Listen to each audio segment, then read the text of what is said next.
What's up? Good morning. It is Thursday. I think it may rain today. I'm really excited. We're going to have an awesome show.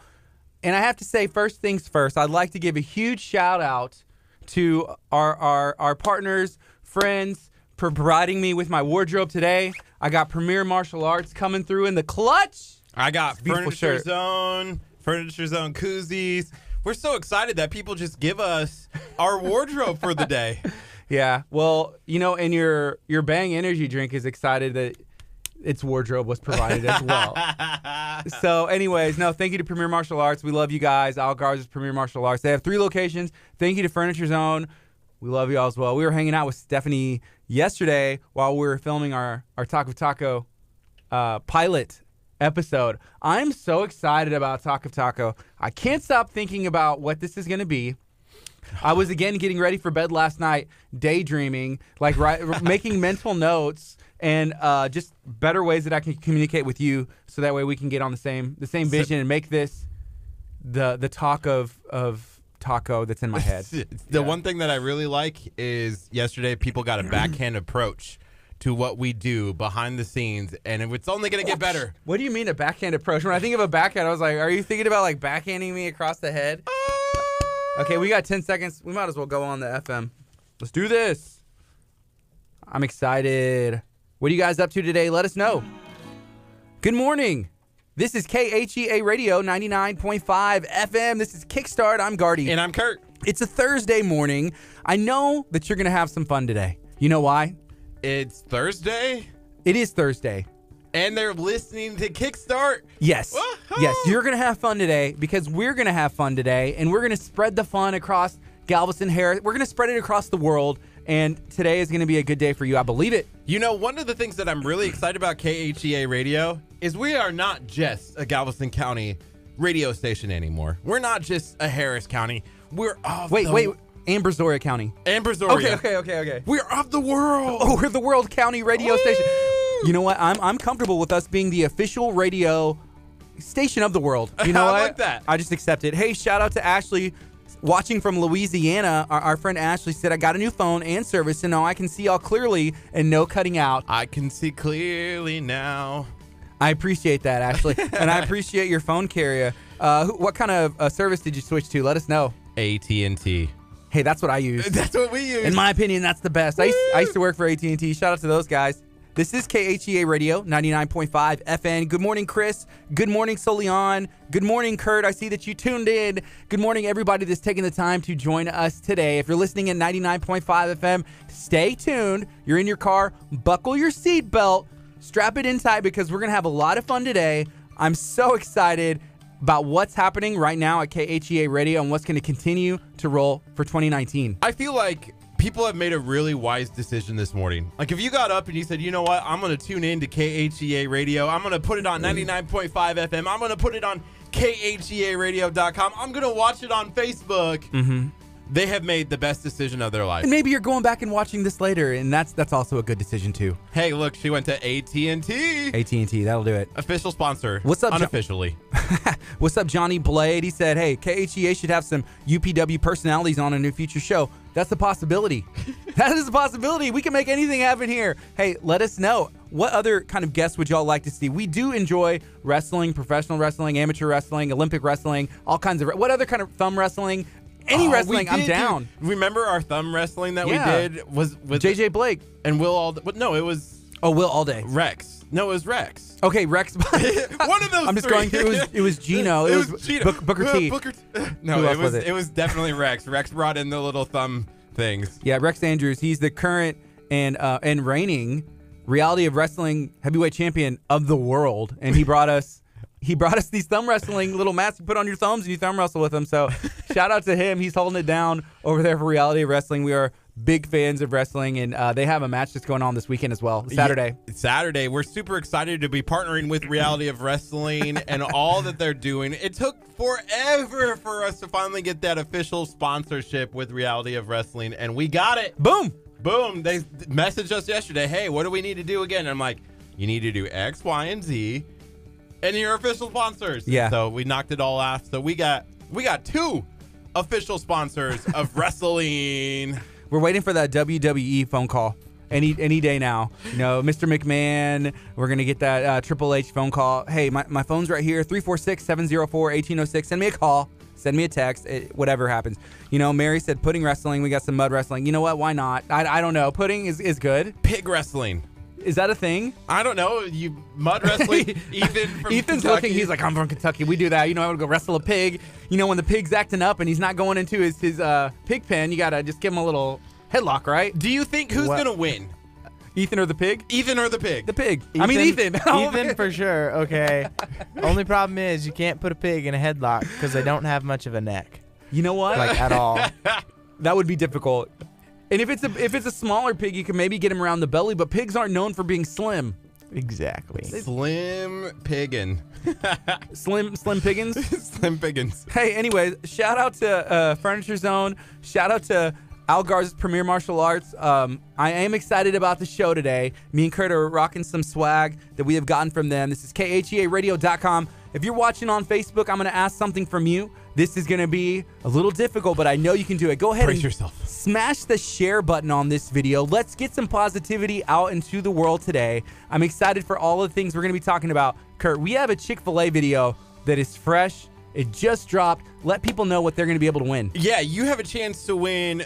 One person will win all three of the heart-shaped Chick-fil-A sandwiches, the nuggets, and the cookies. You'll walk away with that for Valentine's Day. Get your Valentine something special. That is our featured video on KHEA Radio's Facebook page. All you have to do to be eligible to win, it's really simple. It's really easy. There's three things. Like this video, comment on that video, and share that video out for all of your friends, and you will win free Chick-fil-A. Hey, nothing wrong with free Chick-fil-A.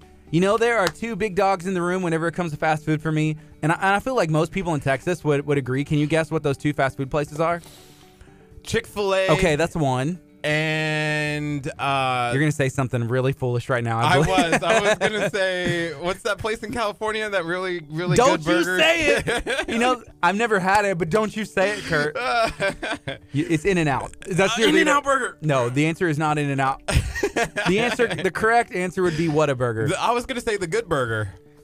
Welcome to Good Burger. Home of the Good Burger. Can I take your order? I remember being a kid, and maybe you had this issue too, or you have kids, but I used to think it was Waterburger.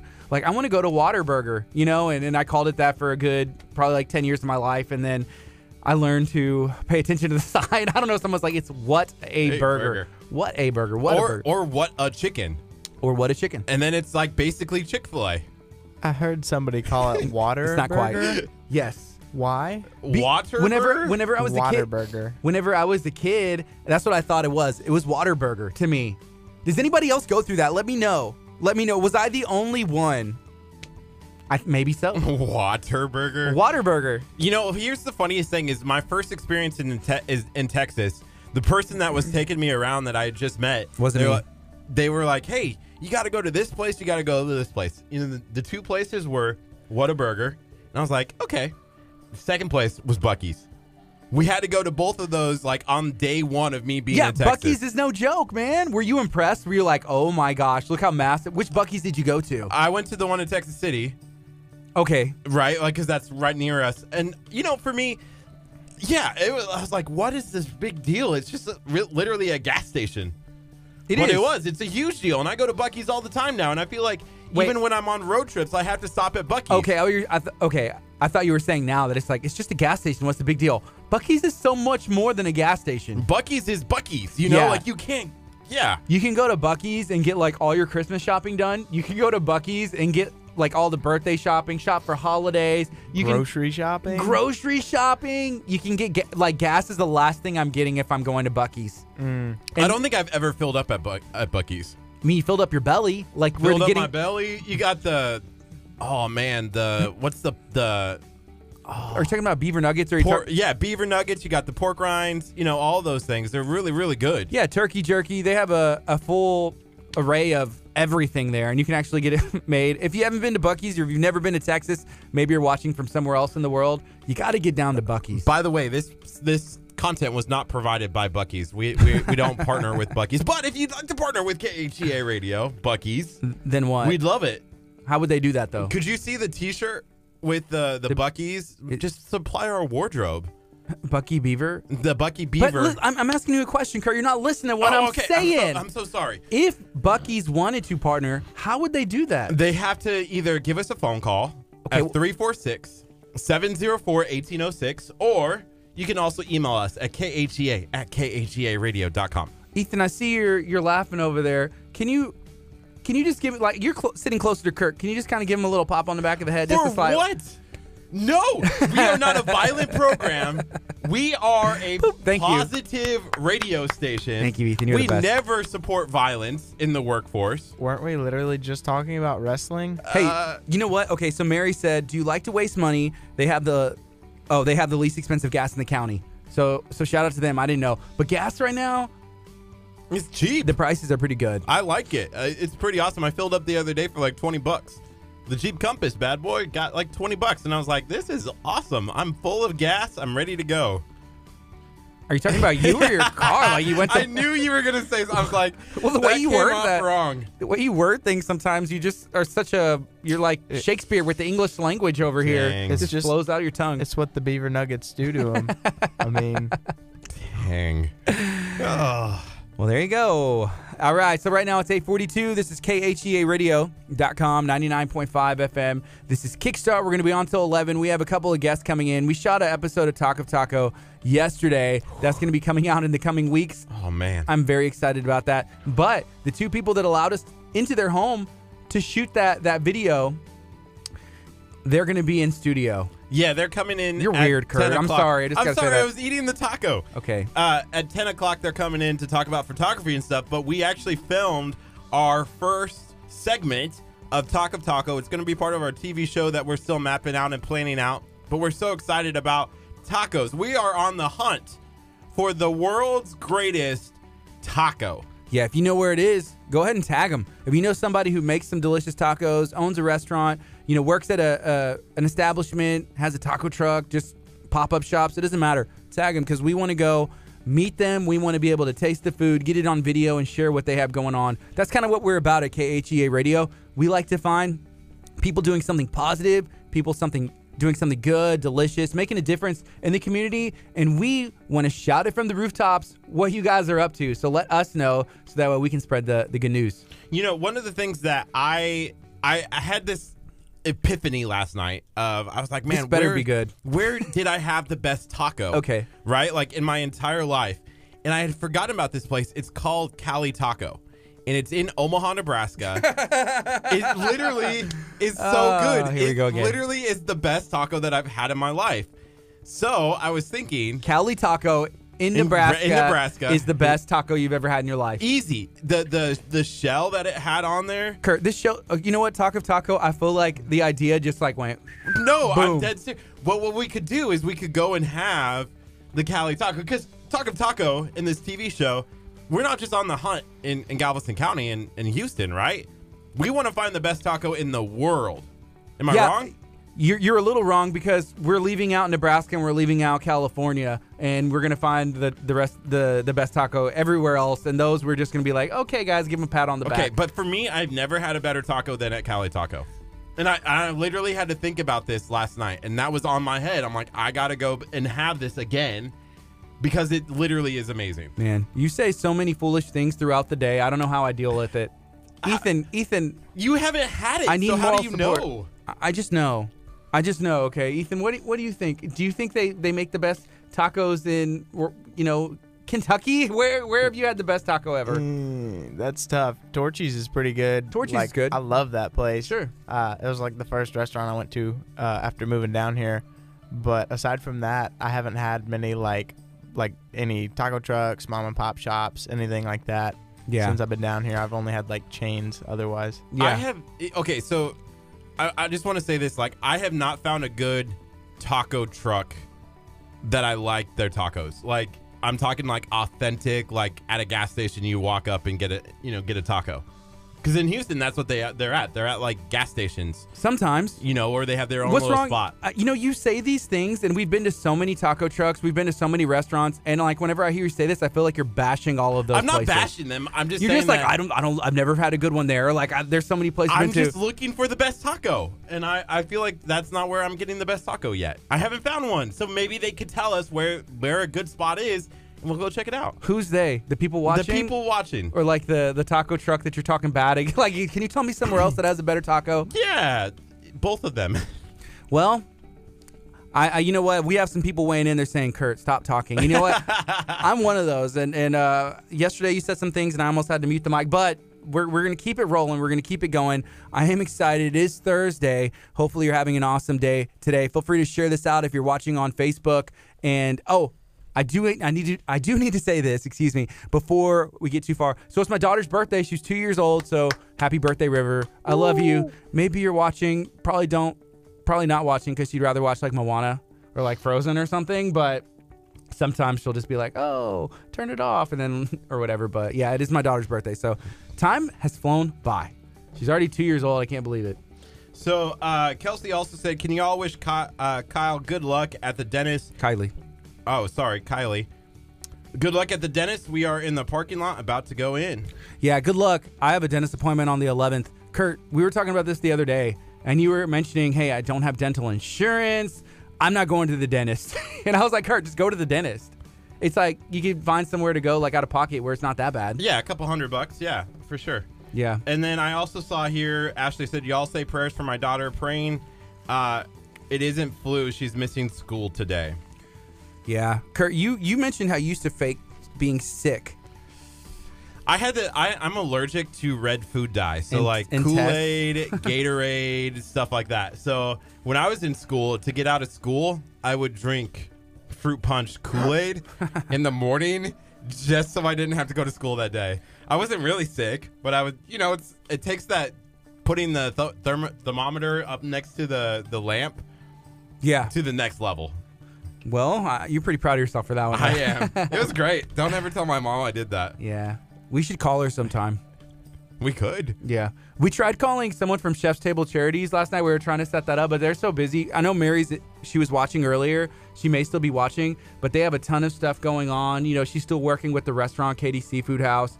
Joe Perez has some things going on, with work and family time and all that stuff. And Natasha has her work stuff going on too.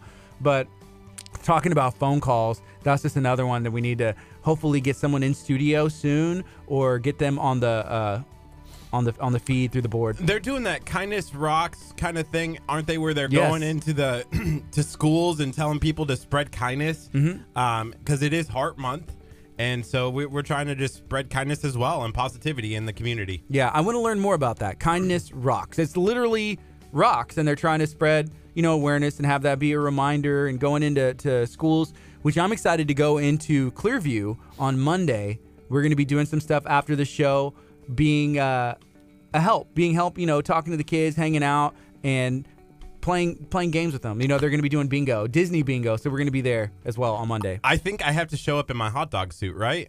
Is that going to be weird to show up at a school in a hot dog suit? Well, maybe. Okay, so maybe not. Maybe you should get it dry cleaned again. It's about time. It's actually folded up upstairs. Pressed, ready to go. Well, there you go. So there's a lot of other stuff that's coming up.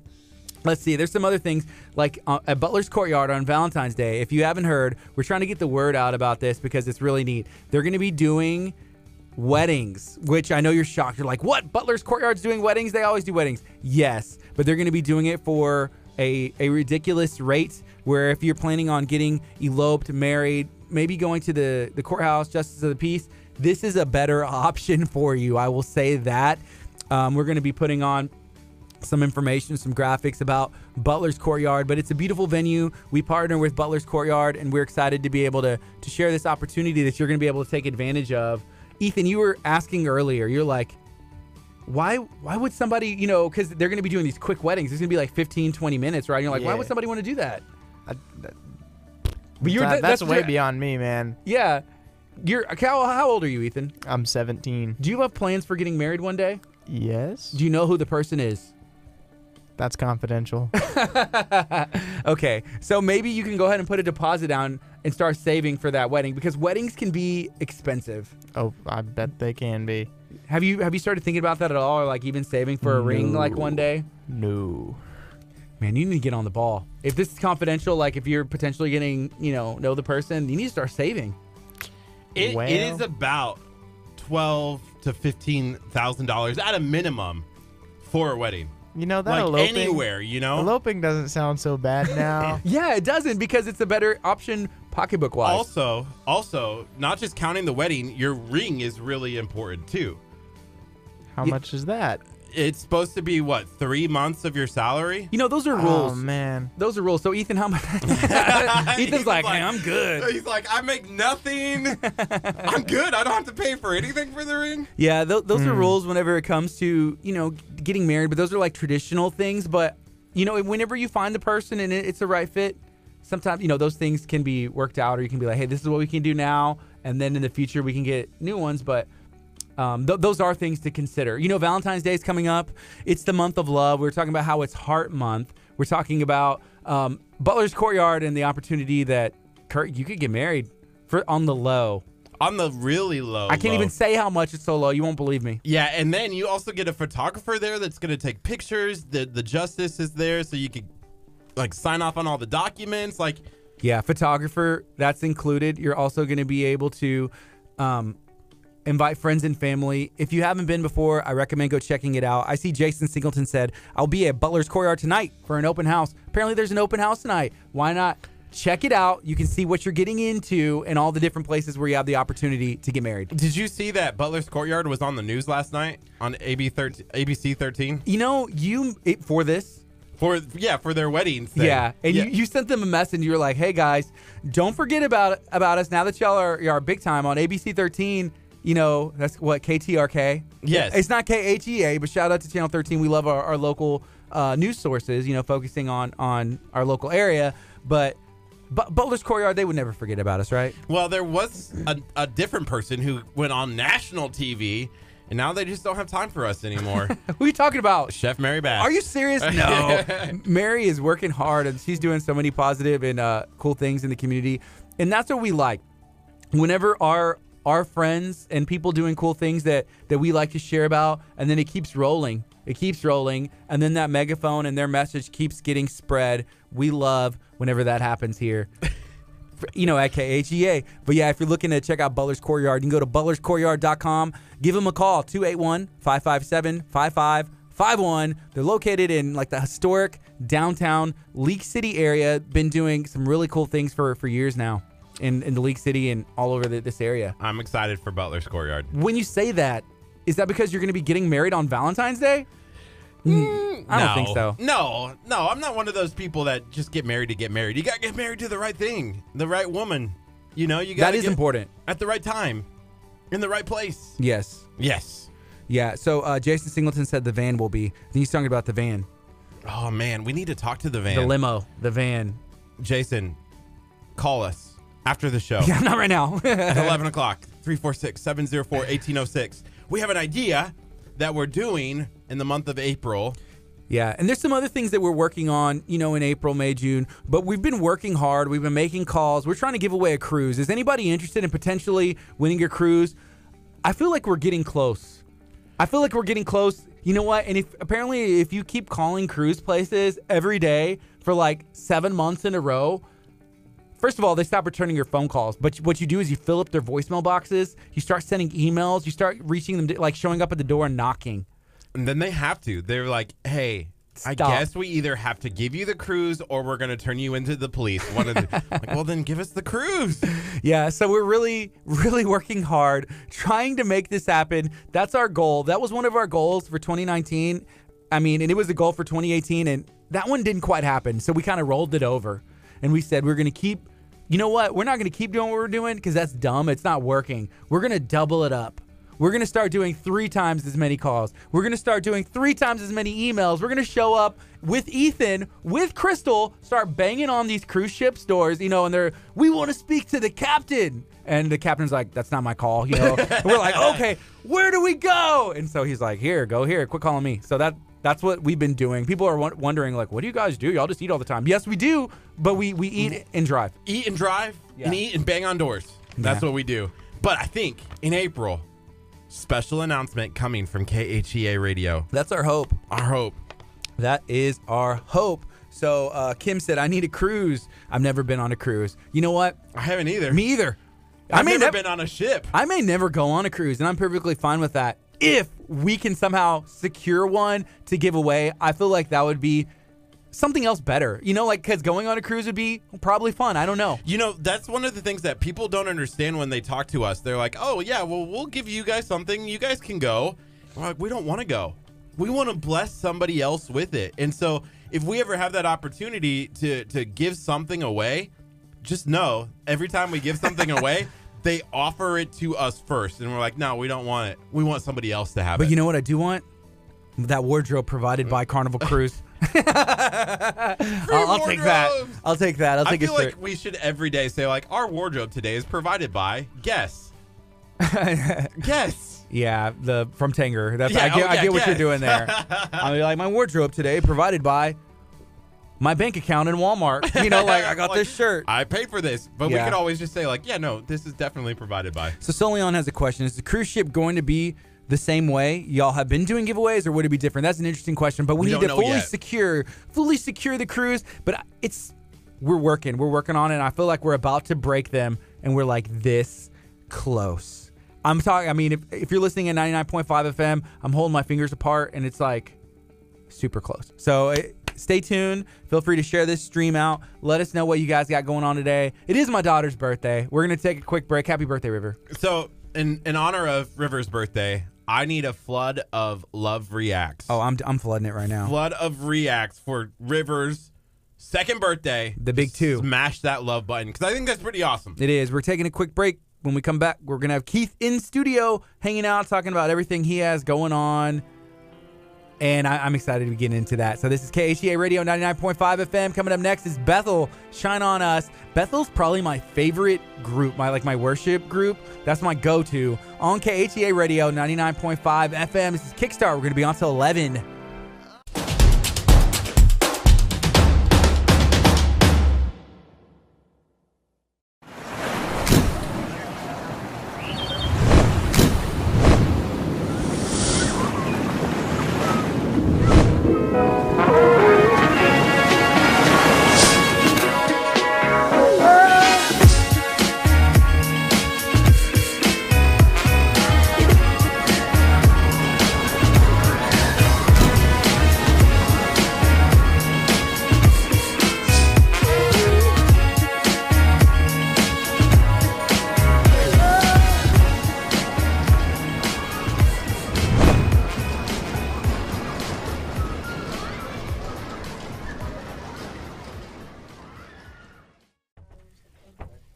What's up, folks? Good morning. This is KHEA Radio 99.5 FM. Hey, that was a look at Del Tigre. That's my brand. Go check it out. deltigre.co. Go see everything that we have. We got shoes. We got boots. We got jewelry. We got purses. We got more stuff in the works. So stay tuned.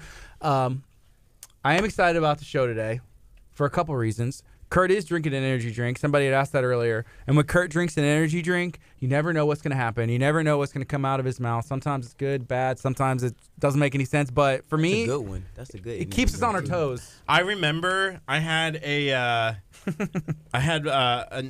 deposition or something, and Something. What do you mean, or something? It was kind of like that. And you either have a deposition or you do not. I don't remember, but I was drinking Bang, and I remember the lawyer come up to me and goes, "Dude, Put that away. I wish you hadn't drank your Bang because you're on like fire right now." And I'm like, "Yeah, bring it." In like a good Bring way, it. or like it's like a burning house, like Probably the meme. he's like, "Dude, I gotta keep putting out the fires." It's like Stop." the meme with the dog where like the house is on fire and it's like This is fine. Yeah, this is totally fine. He's just figured- like drinking his drink. I figured if I was drinking Bang, then I could go back and say, "I'm sorry. All of that was because of the Bang." You were under the influence Under the influence of Bang, extreme caffeine. energy drink. 300 milligrams. Keith, you said that's a good one. No, that's a healthy one actually. That's the best one you can drink.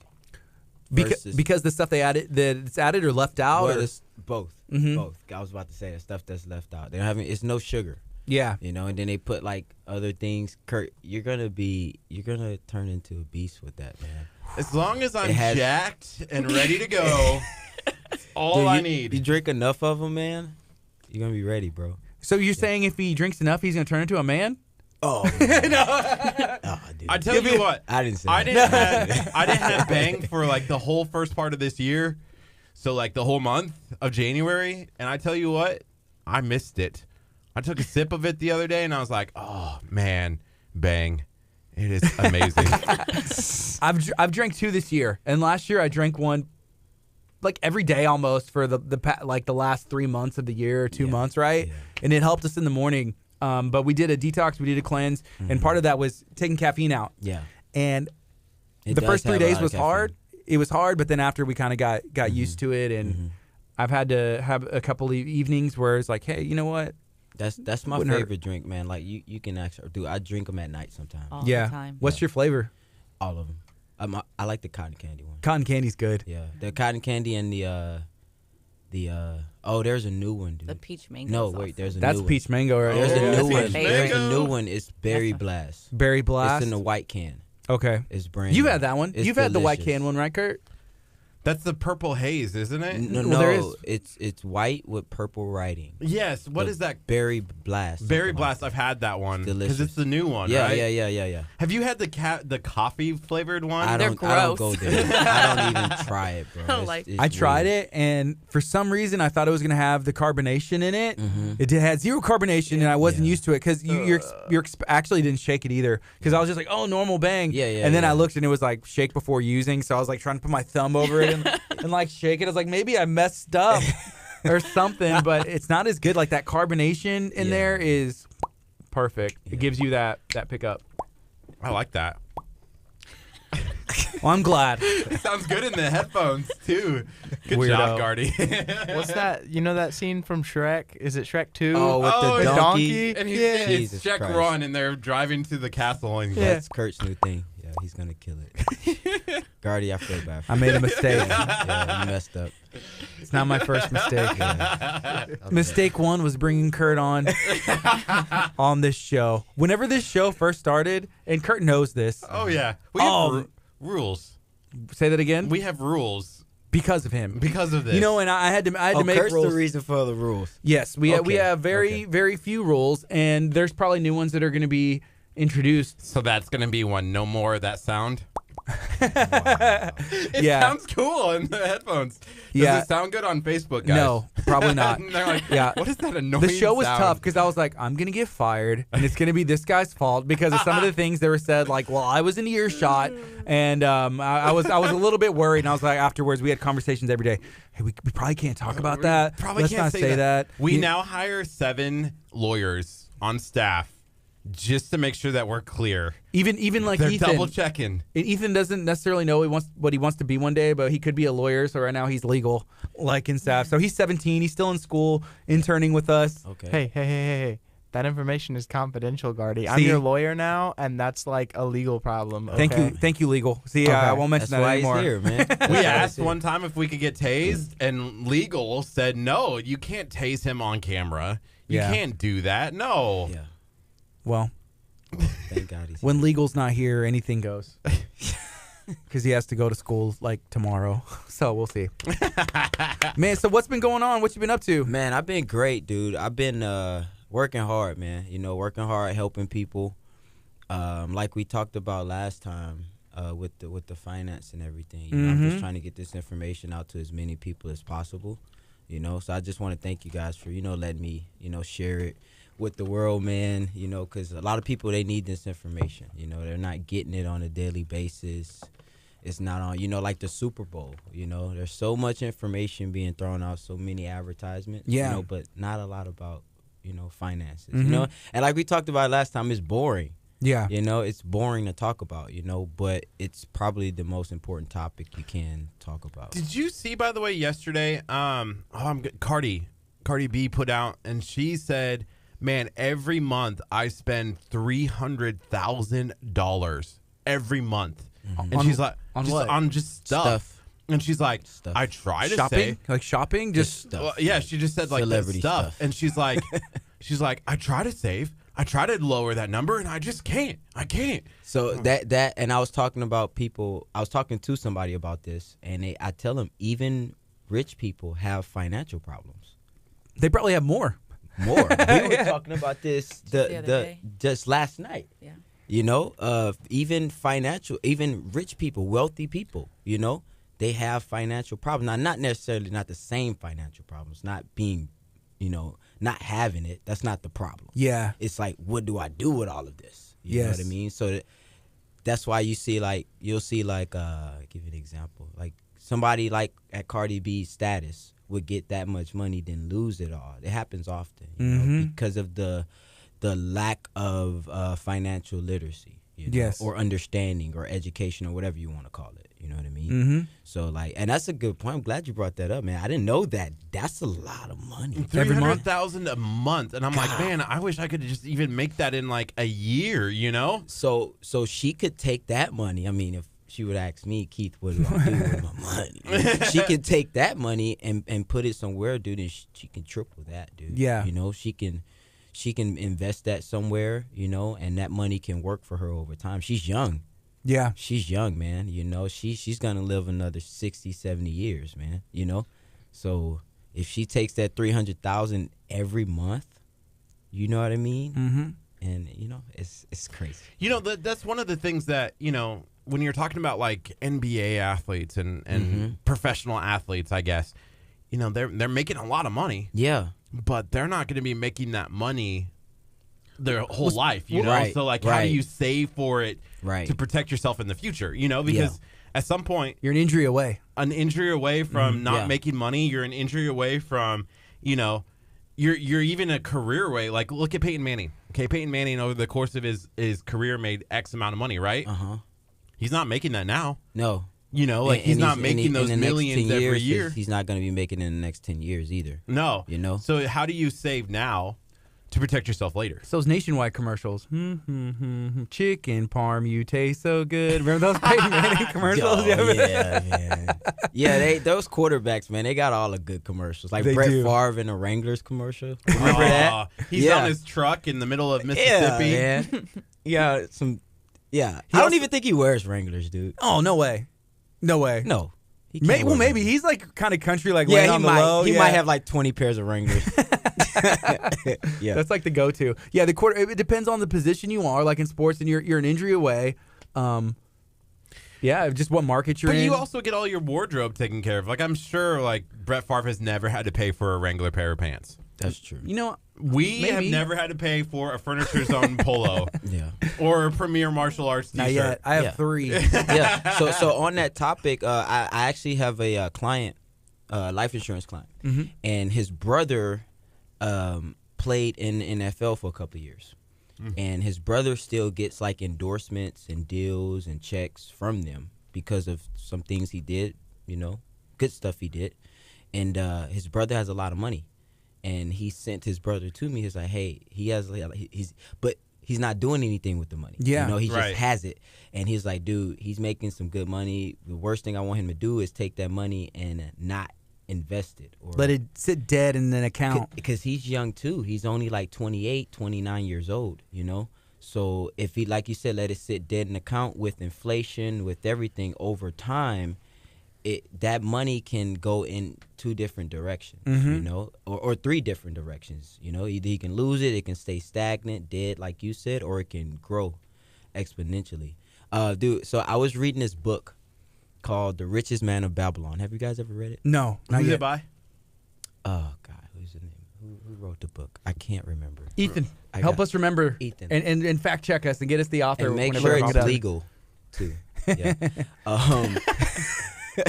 Yeah, so we can actually talk about it. No, The Richest Man in Babylon. It's a book based on the Bible. Okay. And it talks about finances and the secret to finances. And, you know, it's something that we don't talk about, but really it's something that has been talked about since way back in biblical days, you know, should I say. You know, so they talk about how, like, what you should do with your money. One big term, and I have it, look, Kurt, I have it on the background of my phone. Check this out. One term, they said, it says, a part of all you earn is yours to keep.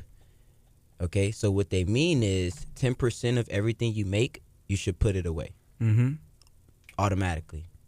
And that's not a new age thing. You know, that's not a State Farm thing or nationwide thing. That's something that they've been doing since money was gold, you know, and silver. You know what I mean?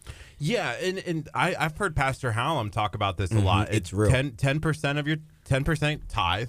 Yeah, of course. Save 10% for you for savings, and learn then to you live have off 80% left to live off of. And I feel like that's easy to do, but it's also a hard mindset and a hard hurdle to jump over. Because what they talk about in the book is the reason why it's so hard, because we're not taught that, you know? And a lot of us think that, okay, so in the book, let's say everybody in this room, we all make different income, right? Right. Let's say one guy makes this, one guy makes this, one guy. All of us are different income. Everybody's making a different income. We all do different things. Let's say, Kurt, you're a dentist. You know, Gardy, you're a lawyer. You're the lawyer, Gardy. You know, Lawyer. You know, Lacey's the doctor. Let's say I'm the garbage man, so I don't make as much. You know, and in the book it says that each of us, we can all save 10% and still make it. Now you would think we wouldn't be able to, because I'm just a garbage man. So how can I save 10% and still make it like you?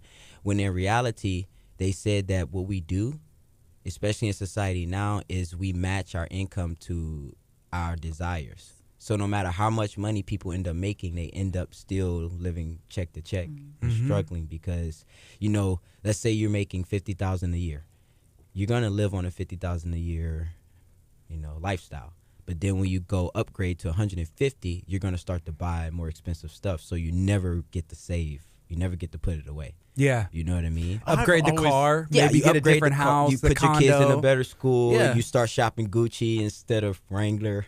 Yeah. You know? Same thing, right? Yeah, you know? Gucci That Wrangler. is funny. I've never thought of that, because I've always thought, like, if I made an extra No. $10,000 in a year, You're gonna spend the extra I'm going to $10,000. spend that extra $10,000 in the that's- year. I'm not going to that's save it. You You got know, like, plans. I've Maybe. lived off of my current salary for, you know, however long, and all of a sudden, time for more money, time to spend more. You know, like, I definitely would. Yeah, me too. Yeah, I definitely would. Ethan, what about you? If you're making extra, you know, $10,000 a year, would you save that, or just like? I like the idea of saving it, but all honesty, I'm not Ethan sure. would go from making See? nothing to $10,000. That'd be nice. That'd be nice. Be like, that's awesome. We don't pay our interns You for know? illegal. Yeah. So, because it's not a normal thing, you know? It's not a normal thing, you know? Because, I mean, theoretically, when you make more money, what would you do? Buy better stuff, you know?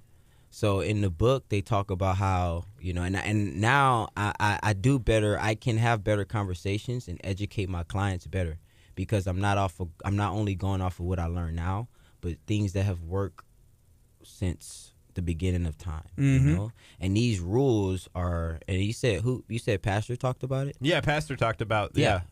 We should have him on today, man. He'll go in on this, because I'm pretty sure he really knows about this. Yeah, you know?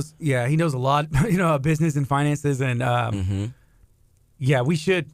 I'd love to talk about that aspect with him. I would love it. You know, man. That'd be great. he's a businessman. Like, his first thing is business. Yeah, that's awesome. He's talked before about how, you know, he sold his first company, you know, before he was ever a pastor, for millions of dollars. You know, like that. He knows finances for sure. Yeah. So We got 30 seconds, and then we can go on the FM as well, so that way we make sure we share Before this. we go on, the writer of the book, his name is, oh no, I lost it. Oh, George S. Klassen. yeah. You know, Stephanie said, could you go ahead and give Ethan that raise, please? You Wait, know what? I'm doing the Soldier Boy meme where it's like, raise, like, boom. After Where's that, the Gucci headband? After that, we were thinking about it, but not anymore. 10 seconds. Oh, man. There we go. Sorry, Ethan. 5, 4, 3, 2. Good morning. You're listening to KHEA Radio, 99.5 FM. This is Kickstart. I'm Gardy. And I'm Curt. We got Ethan over here working hard as our legal advice. Working hard, learning how to save my money. Yeah, that's important. That is very important. When we're talking about money, finances, saving for the future, you know, what is good, what is bad, what makes sense. If we had a segment name for this, I would call it Another Day, Another Dollar.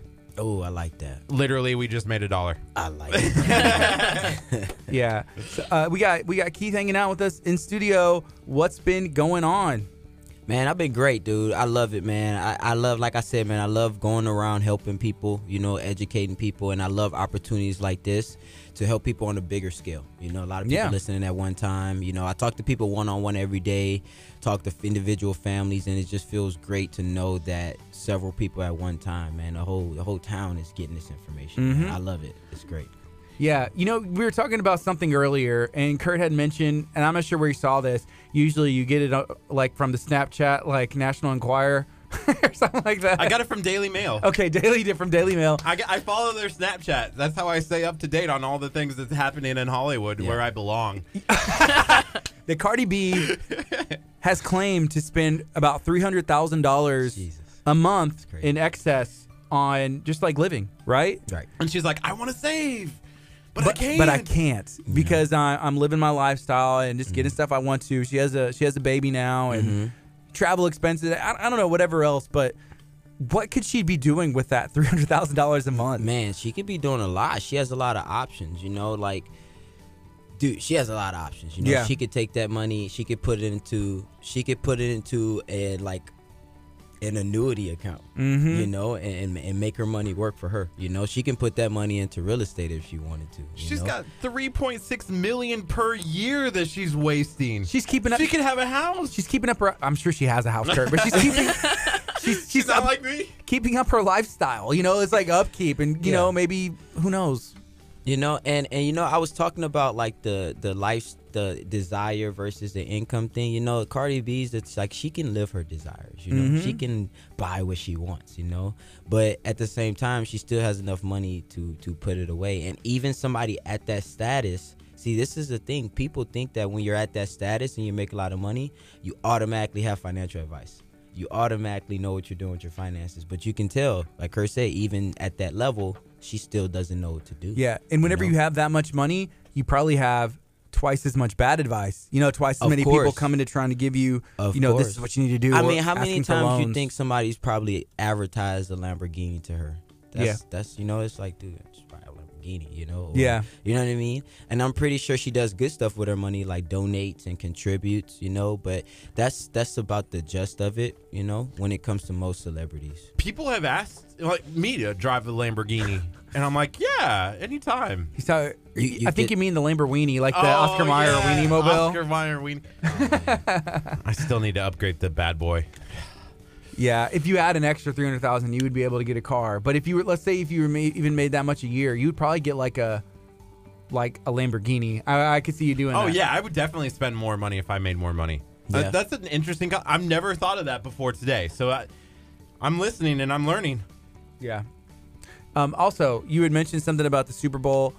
Did you watch the Super Bowl? No, I didn't. Yeah. And I did not watch the Super Bowl because I was so busy helping people. Yeah. I mean, I love football. I grew up as a football player, but I didn't tune into it. Yeah. I heard about it. I mean, I kind of knew it was going to happen. I think everybody kind of knew what was going to happen. Like you guys. Hey, real quick, funny story. Y'all know the Marvel movies? Mm-hmm. Y'all know the Infinity War? Yeah. With Thanos with the 6 things. They did like a meme with Tom Brady with Yes. the 6 rings. Finally got the final. Now I can rest. Yes. Yeah, at that seal. Well, I saw the meme. I was like, okay, Patriots won. Duh, of course. We're shocked. Yeah. This. Yeah, it happens every year. So I didn't watch it. But I do know this. If you watch the Super Bowl closely, I ask anybody, do you see any like insurance commercials or financial advice commercials? You don't. You usually see those type of commercials. This information. Rocket Mortgage. Huh? Rocket Mortgage. They had one? I don't know if they had them. I've seen those before during just seen football. them? Yeah, Yeah. Rocket Mortgage. They're rare. Yeah. Yeah, they're rare. So you usually see those type of commercials, information on like baseball. Why is that? Well, not baseball. Sorry, tennis. Okay. Tennis. Because people who watch tennis usually Have more money. got their It could finances together. Be like golf. Or golf. Golf would make sense too. Another one. I don't watch golf. Is that a sign? No, golf is kind of boring, Cardi. I'm not gonna lie, watching bro. and maybe sometimes people play golf, and Pastor Hallam has said it was actually Dr. Oral Roberts before he went to heaven had told him you need to learn to play golf, and he was like, why? He said, do you know how many business meetings, how much money was orchestrated, given, blessed, or whatever deals were done on a golf course? And he was like, okay, I'll pick up golf. And so Pastor Hallam, he started playing golf, and just there's something different. People do those kind of things there. I wouldn't know. I've never played golf. I went to Top Golf one time and was terrible, and I was like, never again. I'm supposed to be good at sports. And it didn't make me feel good, but it's something interesting. We talk about tennis and golf. Those they're different. Yeah. And so check this out. I had a question from someone. I wanted to bring it up, and I got this. I've been getting this question all week. Okay. Someone asked me. She said, "What should I do with my money? I have debt. I think we talked about this before. And I wanted to answer it again because I keep getting the question. I think it's very, very important because a lot of people have college loans or student loans or credit card debt or some other type of debt. She asked me, she was like, hey, I just got some money. I'm getting my income tax soon. Should I pay off my debt or what should I do with it? Yeah. And my answer to her was don't pay off your debt. And she looked at me like, she was like, what? But what do you mean? I'm in debt. They keep calling me. I'm like, let them call. Don't pay off your debt. Don't pay it off. Take that money. I know it's weird. It's weird. Yeah. It's weird. It's like, what? Don't pay off my debt. Yeah, don't pay off your debt. Take that money and invest it in something that's going to make money work for you. Because when you pay off your debt and you're done paying off your debt, what's next? It's just over. Yeah. It's just done. You know what I mean? But then you still have 30, 40, 50, 60, 70 years to live.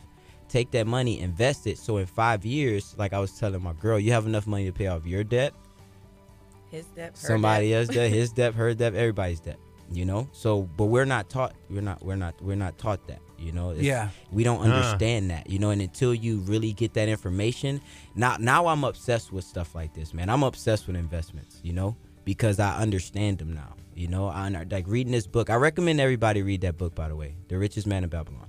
I recommend everyone read it. Cool. It's great, especially if money's a sensitive topic for you, because this book actually it gives you the money advice on a really great from a really great point of view, because it's straight from the Bible. So it's not like go chase money. You're not doing anything unethical.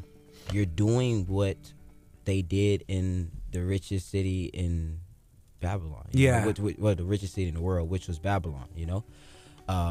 It's amazing, dude. So I recommend everybody read that book. That's cool. It's a phenomenal book. Who was the author of that again, Ethan? George S. Clason. There you go. There you go. Thank you, Ethan. Is it legal, Ethan? Yes. That book passes. Perfect. Oh yeah. It passes legal. There you go. Hey, Andre Guidry said, just call me and I'll fix your credit. What's up, Andre? We've had Andre on before. Do you know him or no? Andre? Is he a credit guy? Yeah, Andre. Yeah, I would love to have a conversation with Andre, man. That'd be awesome. Andre's cool. I like Andre. Here's one of the things. I had a conversation with Anthony. I can't ever pronounce his last name.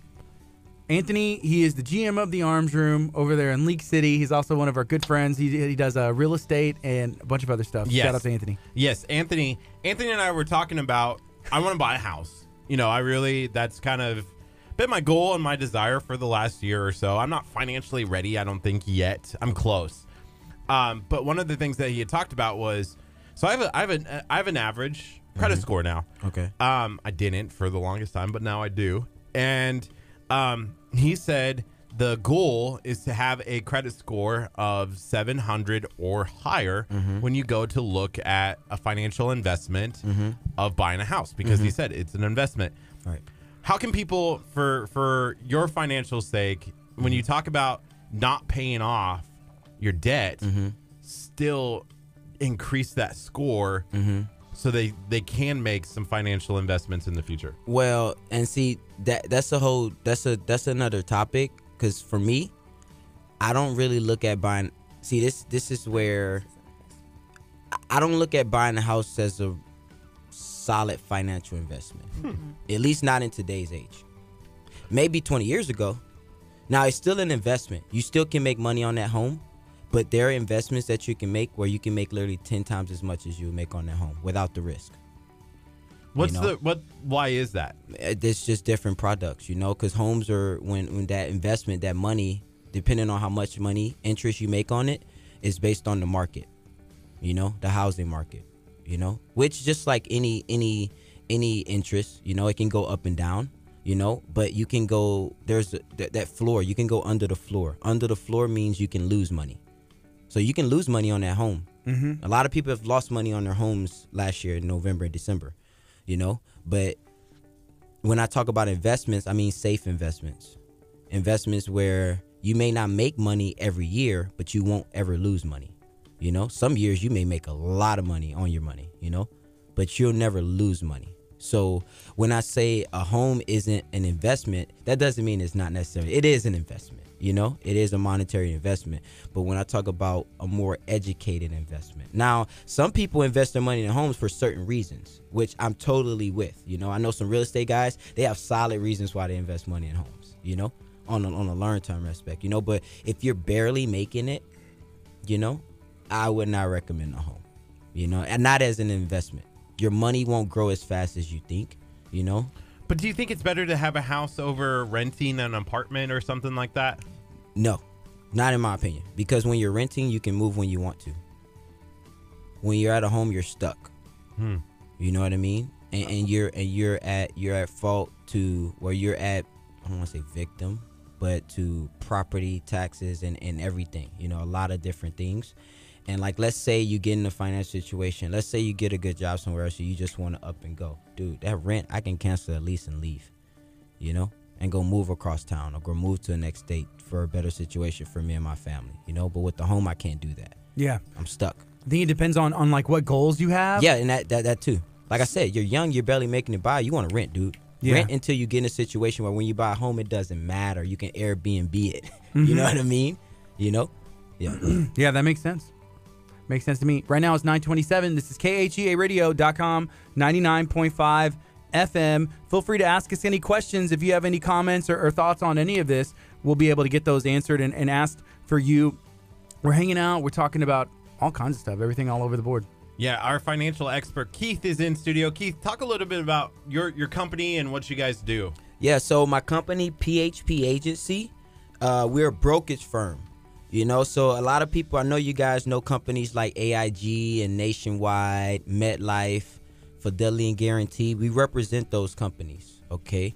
So most of those companies don't have real agents running around helping you guys, coming to you guys' homes, coming to the school, coming to your place, talking to you in person. That's what we do, So we educate people on finances.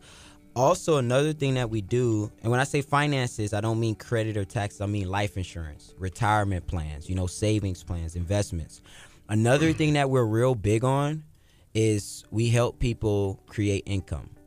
We help people who are looking for extra income have opportunities to become life insurance agents.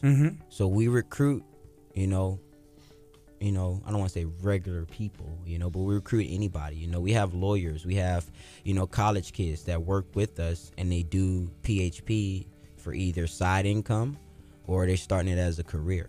So they can do that full time or like on the side? Of course. They have the option. They come in, they can commit, they have enough time, they can commit their whole, 8-10 hours of their work day to it. Or let's say they already have something that they're doing, let's say they work at Starbucks, or let's say we work with police officers, we got some police officers that do it part-time, we got some doctors, we got some guys that make millions of dollars and they sell life insurance on the side, Yeah. because they can help a lot of people. That's You cool. know what I mean? So, Yeah. We offer the opportunity for people to come in and create income. So like if somebody's looking for like, man, I need an extra job, if I can just have an extra couple of, this a month, to pay my rent or, to pay my bills or to get out of debt or to invest more money, PHP is a great place for somebody to come and learn and, not only take care of their own finances, but help other people do the same. That's cool. Yeah. Yeah. Whenever you first came in and we asked, hey, Keith, what have you been up to? And you said, I've been busy. I've been doing this. The first thing that came to my mind is if you've been busy, like working on your shoulders. Because you usually came in, with the jacket and the suit on. Yeah. And then with the polo, we couldn't really see everything that was happening get here. that a lot, yeah. Like, You obviously haven't seen Keith's YouTube channel because it's always like, look at me, I'm in the gym again. Like, guys powerlifting. dude, how do you I'm stay? making money moves. How do you stay in such good shape? What do you do? It's Works a full out time every day. Yeah, I mean, see that, and that's another thing. Somebody asked me the other day, like, how do you, like, I see you, like, you're always at the office, you're always running around working. How do you make time for the gym? You know, look at Curt flex. Curt, don't make me feel bad, bro. Don't make me feel bad. Should I put him away? Yeah, put him away. Yeah. So, how do you make time to work out?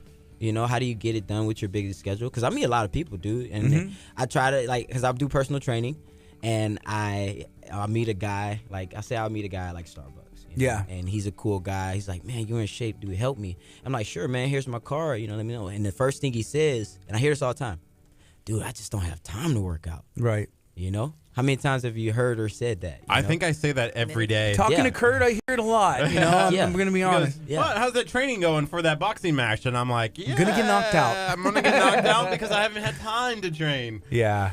But you got to make time, right? I guess you got to find what's important. You have to find what's important, you know, like just like you prioritize anything else.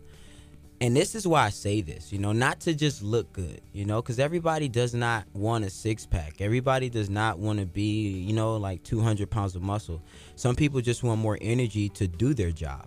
Do you say 200 pounds of muscle because you got 200 pounds of muscle? Well, I said that because when some people I try to get to work out, they automatically assume I want them to look like me or they have to look like me to be able to. I'm like, no, dude. Like, you can just want to take care of yourself, you know? Like, Curt, I bet you Curt's running around, you know, busy all day, making moves. If Curt had more energy, he'll move at a different pace, you know? I like this. Curt with more energy. He'll be more effective. I have tons of energy You right know? now. Well, not saying you don't. I'm just saying the bang. hypothetically. Yeah, it's the bang, too. You know? But anybody, you know, like I know people they're at work and they're falling asleep at work, you know, they don't feel, you know, they get home to play with their kids and they don't have enough strength to play with their kids. By the end of the day, they're like dead tired. Like the fact that I work out, like you can ask her, when I get home, it doesn't matter what time it is. I go grab the kids and I'm throwing them around because I still got energy for my day, you know? So yeah, I want to look good, but I want to live a full life. You know, I want to be energized, you know, I want to feel good all throughout the day. And then I sleep like a baby at night. You know what I mean? Yeah. So that's the biggest thing about it, you know? So if I tell anybody, dude, try to make the time, you know? Wake up a little bit earlier, maybe stay up a little bit later, you know? Like when you go out and some people have 2-hour lunches. I know a lot of people have 2-hour lunches. Take an hour of that and go get a workout in, Yeah. you know? When do you find time? Do you do it in the morning? Early in the or morning. Early? The best time for me is early in the morning because I get it out the way. Dude, 4 o'clock. see, I wouldn't recommend that.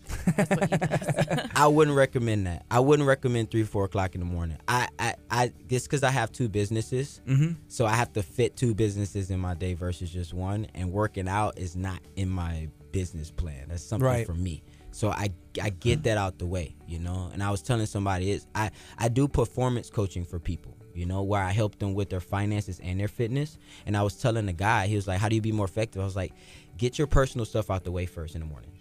You know, wake up, get your personal stuff. One of your personal things is your body, you know. Get it out the way, and then now you can concentrate on everything else. You know, the work, the kids, the daily stuff, you know. Yeah. Where do you train, like, out of, and what's your area? How does somebody get with you? I'm everywhere, to be honest. I'm all over Houston. I'm all over Southeast Texas, Southeast Houston. Now, just recently, I'm gonna be doing sessions because the summer's coming up. A lot of people want to get ready for the summer, and around this time of year, that's when I start doing more one-on-one. You know, so I don't know if have you guys ever heard of Muscle Heads? I have not. It's a gym downtown. Okay. So I work on and off with them, and I'm gonna be doing some one-on-one sessions there. It's for anybody. It's downtown. It's smack dead in the middle of downtown. It's called Muscle Heads. Very cool gym. It's one of those gyms where you can be yourself, you know. And I say that because I know you go to those big gyms and you feel kind of weird. You feel awkward. The staff's looking at you. All the members looking at you. You know, you're on a treadmill like, okay, yeah. You know, this is one of those gyms where it's cool. It's laid back. Everybody's cool. You know. So, yeah, it's called Muscle Heads. Muscle Heads Gym. You can meet me there, or you go to my website. KDBodyFitness.com. Okay, cool. Yeah, man. I'm all over there, man. So we were talking to someone the other day about fitness, and they were mentioning, I guess, how important stretching is. Oh, man. And I just didn't realize, and I was like, well, I don't ever stretch at all. I stretch a little bit, but not like it, I guess as much as they were emphasizing. Can you share, like, what are your thoughts on stretching? I mean, stretch more. Stretch more. That'd be my advice. Stretch more. You can never stretch enough? You can never stretch Every time enough. I'm hurting, you need to stretch more. Yeah, I mean, because Every time. that's the thing. A lot of people, I meet a lot of people, they got like these pains and aches and stuff. Mm-hmm. And they get on like pain medications. Nothing against chiropractors, bro, because they do what they do and they do a great job. But some of that stuff you could take care of your own if you just stretch, dude. Yeah. Take that. It's boring, like I said, just like finances. But in the long run, just like finances, it benefits you. Okay. So stretch, and it's easy. 5 to 10 minutes, real quick. You can listen to some yoga music if you want to as well. But it not only helps out with, like, I mean, do you have any aches and pains, Gardy? Anything? Sometimes. Yeah, sometimes. Like where? Like in my, and I do stress this, but in my left hamstring, because I have something about like my pelvis is tilted. It put pressure on there, so I developed knots. And then I did go to chiropractor, which they did a bunch of stuff to kind of like claw them out to tear the muscle down. Yeah. And then gave me stretches, to kind of do. So Exactly. I'll stretch that side and and do some stuff like that. And we sit down a lot, here for a couple hours. Yeah. So I always try to, Kurt asked me, like, are you comfortable? I'm like, not necessarily, but I sit here and back and forth and lean forward and all that stuff. So we get a little bit of aches and pains from So like, sitting. so I know that too. Like me, like working in the office, sometimes I sit down a lot, but I've did this thing. Now I stand while I work. It's just because like I just know sitting down too long, lower back can hurt a lot, maybe knees, So stretching is very important, especially when you got a sedentary job, when you're sitting down a lot. Yeah. Cool. Kurt, what about you sitting over there? Well, Kurt was just stretching on the floor, I was man. trying. Kurt's ready. I was trying. Kurt's got his bang, man. He looks stretched. Kurt's ready, dude. I was trying. I couldn't even reach my toes. It was sad. It was really sad. Wow. Ethan, next time just like push him down, like help him out a little bit if he needs some while he's trying to stretch over there. My back does hurt, but we do lean forward after talking to the mic. I noticed that sometimes I have to lean back. So don't you guys know there's like a stretching clinic, right? They have real stretching clinics. I did not know that. There's one in Houston called Stretch Zone. I just plugged them, by the way. Yeah, it's called Stretch Zone. And all they do is stretch you. It's like these nice blue tables. You go in and they're like, "You ready to get stretched?" Sure. You're like, "Yeah." Let's So you lay stretch. down and they just stretch. They stretch you out. Stretch you, dude. That's it. That's pretty cool. It's called Stretch Zone. We'll have to go and try that and see if we can stretch out some stuff. I think you can go and get like a free sample stretch, man, like a 30-minute sample stretch. Maybe we need one down here. Yeah. Is it like a new concept or is that something that popped up? It's something like maybe the clinic, somebody put in a clinic, but stretching, dude, you just got to stretch. But somebody's like, you know what? It's important. Let me build a clinic, so people can actually come and I get paid for it because it's very important. One of the things that for me, and I might be getting a little personal when I say this, but I have sciatic nerve issues. And so I'm always constantly trying to stretch out that sciatic nerve. Mm-hmm. Always. Mm-hmm. How's that been going for you? It hurts all the time. But, the more you stretch, the more easier it's going to become. Yeah. Mm-hmm. Cool. It's 9:38. This is KHEA Radio.com, 99.5 FM. We're talking a little bit about fitness right now. We're also talking about finances and anything else that comes up, really. I mean, we're just talking about stretching, but we're going to take a quick break and see what's coming up next. So right now we got See the Light coming in. This is KHEA Radio 99.5 FM. Boom. Okay, so we'll play a couple songs, then we'll go back and then close it out. Kurt, you're funny, dude. I know. I'm trying to stretch over here. Hey, so you came to church on Sunday again. I did. You guys liking it? Yeah, I love it, bro. Absolutely. She's here all the time. She Yes, comes to buy. I She come was at Bible Wednesday study and last Sunday. night. I Yeah. come every Wednesday and Sunday. My brother originally started here. Really? He's the one that got me going to this church a long time ago, and then I switched over to another church, and then I started coming back here when he told me to come over here with y'all. That's awesome. Yeah. I love this church, though. It's so spirit-filled. It's amazing.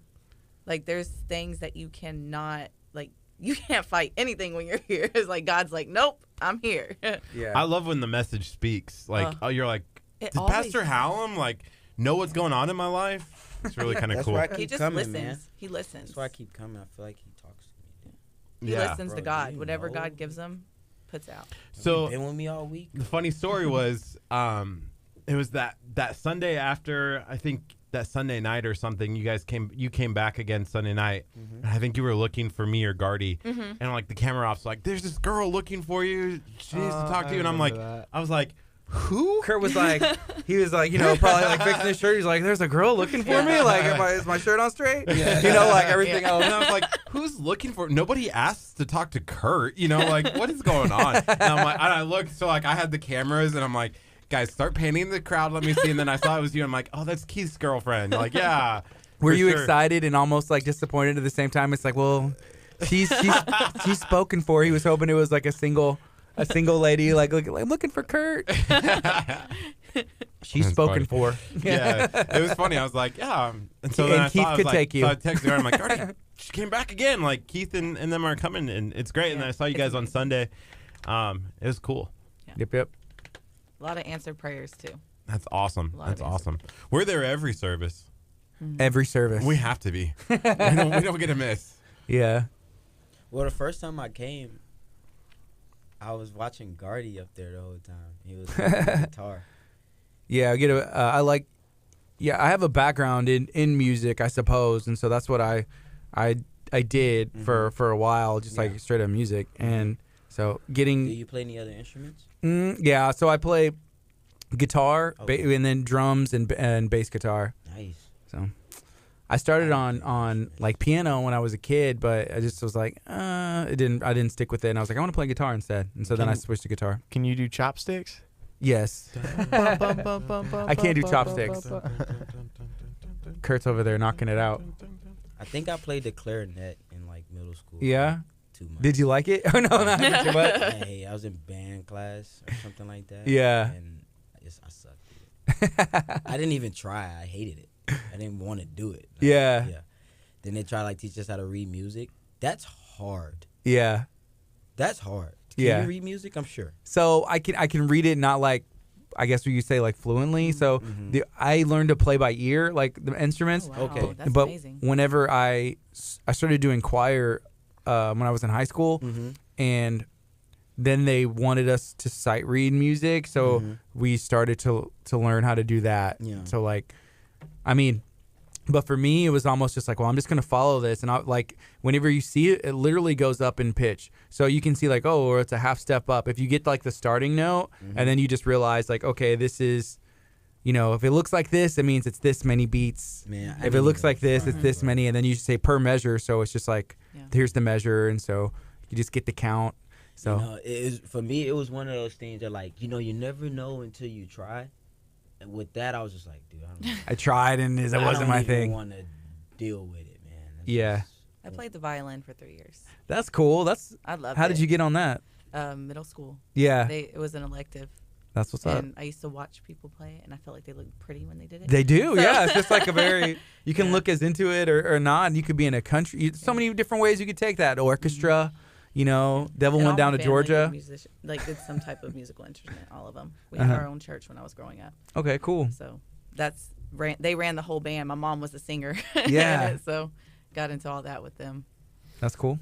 That's cool. I was a music major in college For how long? for a semester, and then I failed ear training. Nah, I was like, I can't tell this. He's like, oh no, just listen to it more, like practice. I'm like, there is no way that you could play me a note and I'll tell you that that's an F sharp. Like, Hey, Yeah. I saw you guys' little cartoon, little logo thing, man. you I like that? I like it. It's unique. Yeah, it's pretty funny. unique, man. It's funny. Like, somebody. It's you guys. I know. Like, it's funny. Man, yeah, it's hilarious. We saw it. Yeah, I didn't even know. You're like, that would be perfect for advertisement, dude. Like, Yeah. That's funny. Yeah, there's a guy that we know who does tacos, who we've had him on our show before, but he got hooked up with the guy that does these animation cartoons that look amazing, and I really want to get with him to see if we can get him to make us one or something. But yeah, we need to check that out. It's Tacos Bomberos is the name of his business, and then he has some great commercials. They're hilarious. It's almost like Adult Swim style cartoon with the it's really cool. Oh man. Yeah, my wife said, "Why does he always say that? Did he like just copy that from Isaac?" I was like, "Yes, 100%." Yes, that's what happened. It's just a good catchphrase. It is. It's great. And I was like, but Kurt likes to be dramatic at times, and he I just feel like that's a why little I love over the it. top. It's not just oh man, it's oh man. It just means so much more. That's a catchphrase that dude started with his taco stuff. I feel oh, like man. he didn't own it though, and now I'm owning it. It's yours now. Oh man. Word from legal: if you want to own it, you have to go through the entire process of copyright or trademarking. Dang. Sorry. Thank you, legal. Thank you, legal. That is actually true. That's why he's here, man. He's Yeah. doing his job, dude. Yeah. Cool. So we got 20 seconds. We'll go back on. Just remind everybody how they can get a hold of you, all the stuff that that you offer, and everything else. Any final words too of wisdom? Final words. You made it sound like it was like last words ever. Here we go. Good morning. You're listening to KHEA Radio 99.5 FM. This is Kickstart. I'm Gardy. And I'm Curt. And it is Thursday morning. It's a nice day outside. I feel like we've been imparting some really good information, some positivity into the world today. It's 9:46. I'm excited. We got Keith in studio. What's up, Keith? How you doing, man? How you doing? I'm doing good. We've been talking a little bit about everything you have going on. Can you share just one more time, everything that you offer with financial, on the financial side, the fitness side, and just like overall what you're up to? Yeah, so I'm Keith. You can find me on my website, actually, kdbodyfitness.com. If you want to contact me, I'm on there a lot, man. So I chat with people. People come on my website, send me messages. I chat with them. I'm never too busy for that. Especially if you have questions about fitness, you want to get in the best shape of your life, you want to get ready for the summer. I know spring break's coming up for a lot of people. You want to get ready for that. Definitely get in contact with me. Is it too late? Is it too late for like me and Kurt, like by spring break, or is there still time? It may be I kind of can close. have you and Kurt. You know who Thor is? Yeah, I know who Thor is. I can have you guys looking like Thor. You could have us looking I'll have like Kurt Thor. looking like Captain America, and Gardy, you'll be Thor, bro. Dang. You just got to keep drinking those bangs, Kurt. Ooh, that's the secret? Part of it. Man, and make Ethan look like the Flash? I feel like he already kind of looks like the Flash. Yeah. Ethan could be the Flash. Yeah. He really could. Captain, did you hear that? You'd be Captain America, I'd be Thor. Yeah. America. By the summer. Yeah, so if you want to get in shape, but on the finance side, my company, I work with a brokerage firm as well. Our name is PHP Agency, and we help families, individuals, companies as well, businesses, everyone with their financial services, life insurance, retirement plans, savings, long-term care, debt settlement, everything, Also, if anybody's looking for maybe some part-time work, some extra income, and they know how to get it, we train people on how to become life insurance agents, so where you can generate income no matter where you go. You can help out your family with a life insurance policy, what I mean, and still get some, get paid from it. That's cool. So we offer a lot of opportunities to not only to help people, grow their in-home finances or business finances, but also their income as well. Yeah. One more thought. Because with you being in fitness and being in great shape yourself and then training and helping others, what kind of diet goes into that? I mean, me, when I'm like complete, like I'm human too, man, so I don't eat perfect, you know what I mean? But, when I'm on it, it just what works for different people. I know a lot of people on this keto thing right now. Right. A lot of people is keto, thing. And it's great for some people, keto, which is like low carb, high fat diet, a lot of people are on that. But I know a lot of people, they move around a lot, so they can't do low carbs. You know what I mean? They'll fatigue and pass out, you know. So it depends on what works for you, your lifestyle, you know. What's your goals? What's your lifestyle? Just like in finances, you know, what's your goals, you know. For some people, a house is a great investment.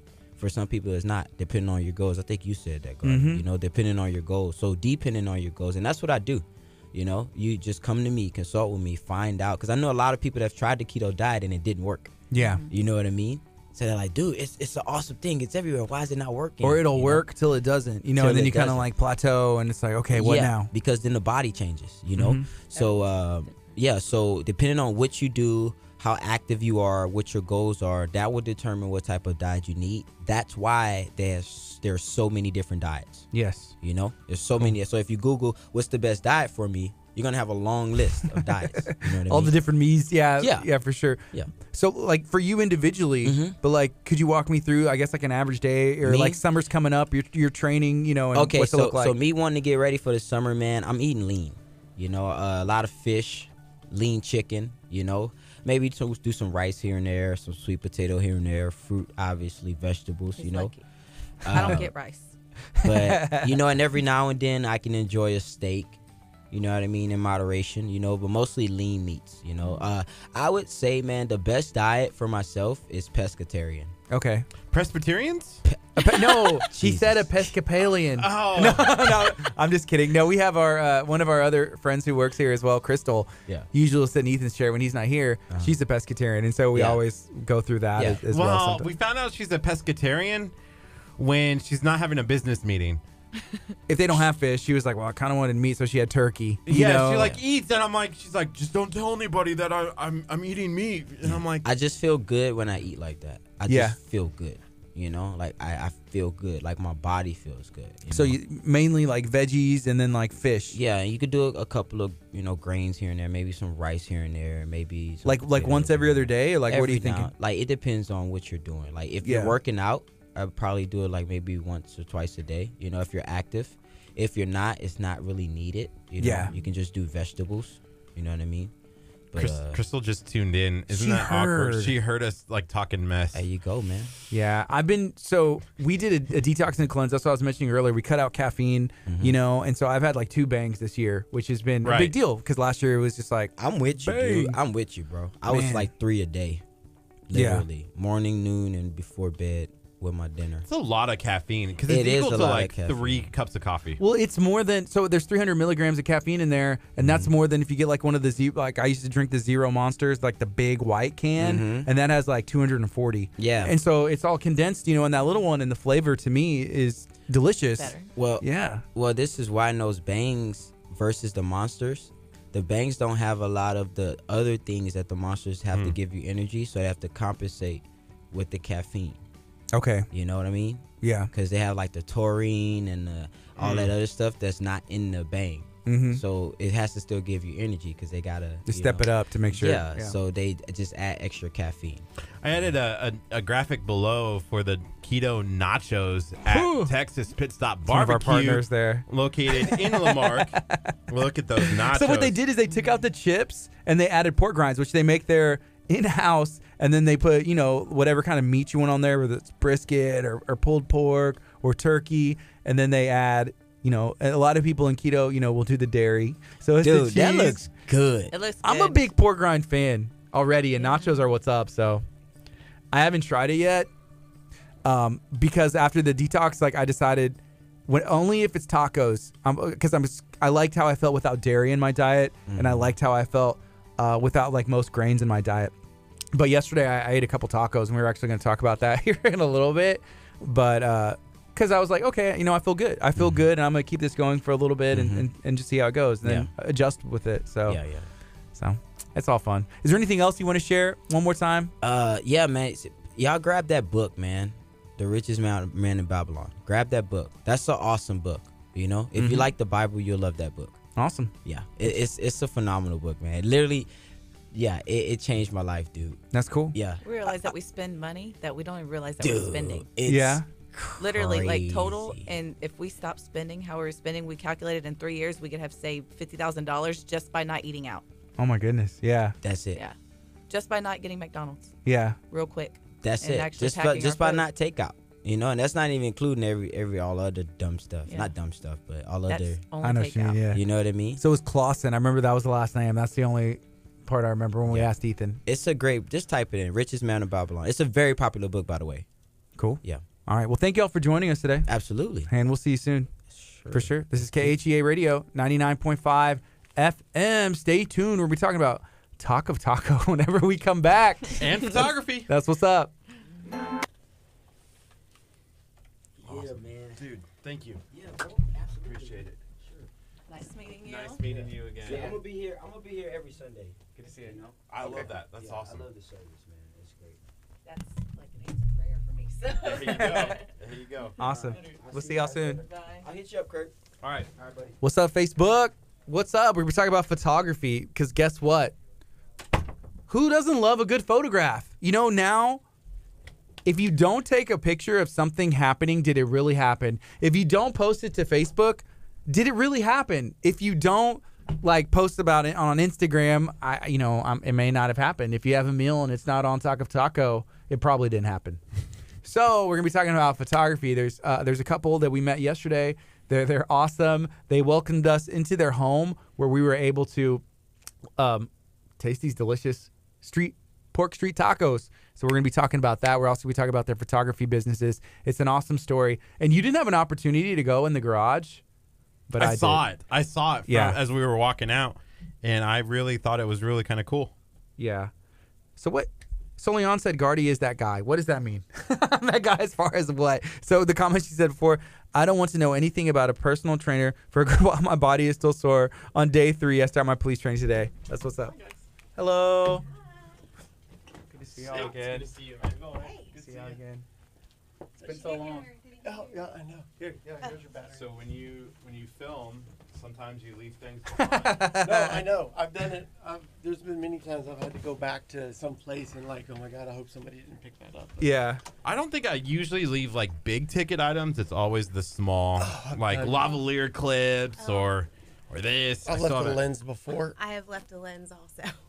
Dang, on a no. table. that's And I scary. haven't actually left is the very building, scary. but I've left it on like a table that I'm working on, and then in police training? What? Yeah, I guess so. She had mentioned that the other day.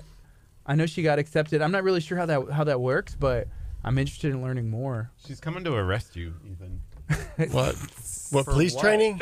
Yeah, so one of our friends is watching on social media, and she mentioned how she's starting police training today. So She's probably going to state academy first, and then depending on the agency she's going to go to, she'll either have a, either it's going to be an in-house academy, or they may just, it may be a smaller agency where they can't afford an in-house. So. You do those things. Well, he was 11 years in the military and 14 years in law enforcement. Right. So, Leon, you can't arrest me for my fake legal advice, okay? He's I know I really didn't go concerned about this. I didn't go to school for it, I know, but that doesn't make it not sound. I No, guess. we just call you guys jailhouse attorneys. That's all. Oh, There we go. Yeah. There you go. Jailhouse. So y'all, we were mentioning just a little bit, but we had the opportunity to go in your house.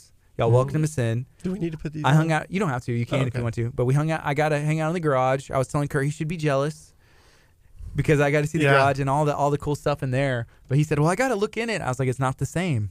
When you get a Right. look at it, I stepped into the garage and it's different. But maybe we'll just have to Yeah. come back. it's a nice little workshop. Like you'll instantly have more chest hair that grows as soon as you walk through the door. Is that what happened today? I saw a little bit more. He saw Yeah. the one I pop like up. the one. Right? That's all I got on chest hair. Just the one. They're all in the back. Never mind. Sorry. Wow. If you want to, you can move that. Just move that up. I don't know if that's that's good. If that's good for you, better? whatever works. Yeah. yeah, I just got So it's comfortable. instantly concerned. I was like, wait, can people See your back from see the my camera. back hair like sticking out of my shirt from the camera? By the way, that's your camera in front of you, so you know. Hi. Oh, okay. Do I need to move We're back on in front of it? I just couldn't see her face, and I hate talking to people when I If can't you see turn their that eyes. camera to the left, Gardy, then we would get there. Both. Here, Both let me in see the there. camera shot so I'll be able to adjust. Before we Did you get your going, phone turned off? I did turn my phone off. just that Oh, vibrate but you live. can, Y'all made you me can check follow too. it along on the comments 'Cause then you because see you guys comments. shared this out, Oh. right, to all of your Yeah, friends. yeah. Oops. Siri's mad at you. Siri. I know. Siri's always yelling at me. Dang. Silly Siri. So, hey, Facebook, what's up? Let us know. What are you guys up to? We have been on a journey to find the best taco in the world. We had the opportunity to go film Talk of Taco. And then we also learned, which we didn't know this beforehand, that y'all are both professional photographers with businesses that have, experience. Y'all have experience all over the place, but y'all specialize and have an expertise in a different markets. But that's really cool how it can work together if y'all wanted to, and then you also have stuff that y'all focus on. Right. Can you share, I guess, like the name of the business and y'all's names and how people can find y'all? Well, I'm with Scott Pena Photography and my wife Lacey Daggerath Photography. Yeah, we just got married almost as Lacey Pena Photography, but she would punch me in the throat. I would not punch you in the throat. Because you branded that like the other one, right? For however long? So I was more than an image photography for about 16 years. And then 3 years ago, I transitioned to Lacey Daggerath Photography. And then he comes along and changes my last name. Swoops you off your feet, and you're just like, it's Pena now.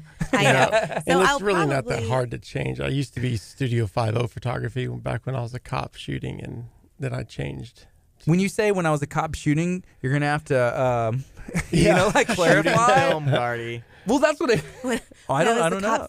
Photographing. Photograph. Okay, so we have a couple comments that have come in, and these, my wife mentioned this to me last night. She brought it up again. So Solion, who we were mentioning earlier, said, "Can we talk about their cat? Can I please have it? I'll trade you." Yes, you can have it. KHEA Radio Taco for the cat. And then my wife said, "Yes, I loved the cat." Because we posted it on Talk of Taco. I told you that cat was going to be the game changer. And yes, you can have the cat. He's going to steal the show. Yes. Share the story about the cat. And y'all told us yesterday, but people need to know. Yeah. So we were out in boats with a group of people trying to rescue people. And During Hurricane Harvey. During Hurricane Harvey. And I think that Sharon, our neighbor, Sharon Baglini, actually was the one who said, "Oh my gosh, there's a cat on that balcony."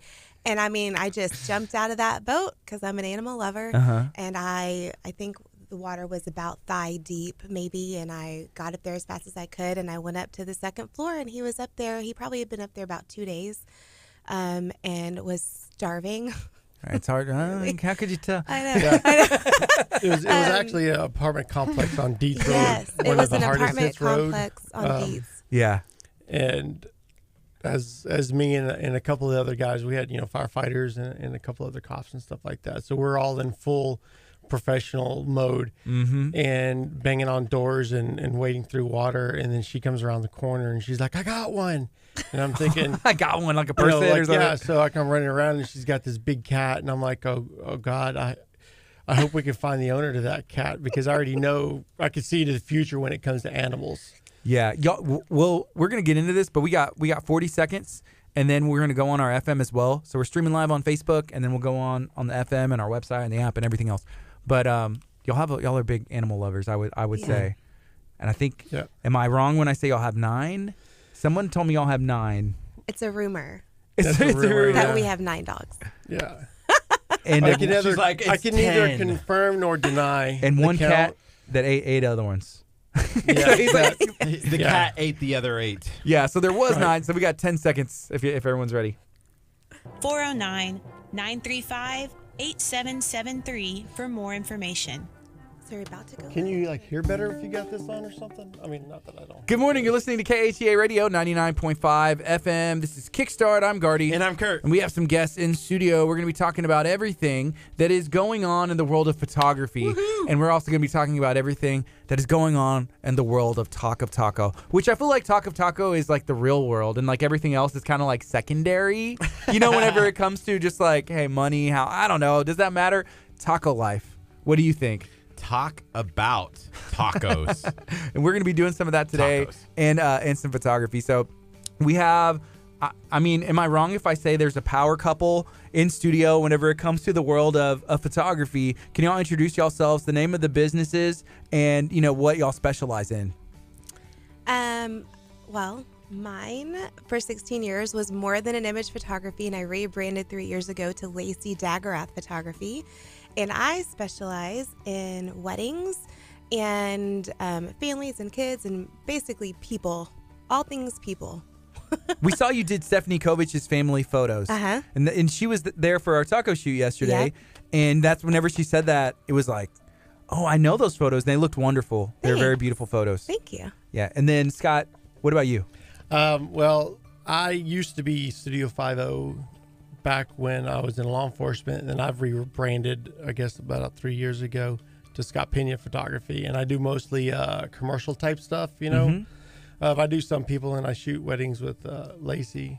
But mostly, you know, more of the commercial type stuff. You know, big companies or corporations hire me to come in and photograph either their buildings or, you know, people working at their buildings or sites or product. Sometimes I'll get product in, anything from food to guns. Yeah.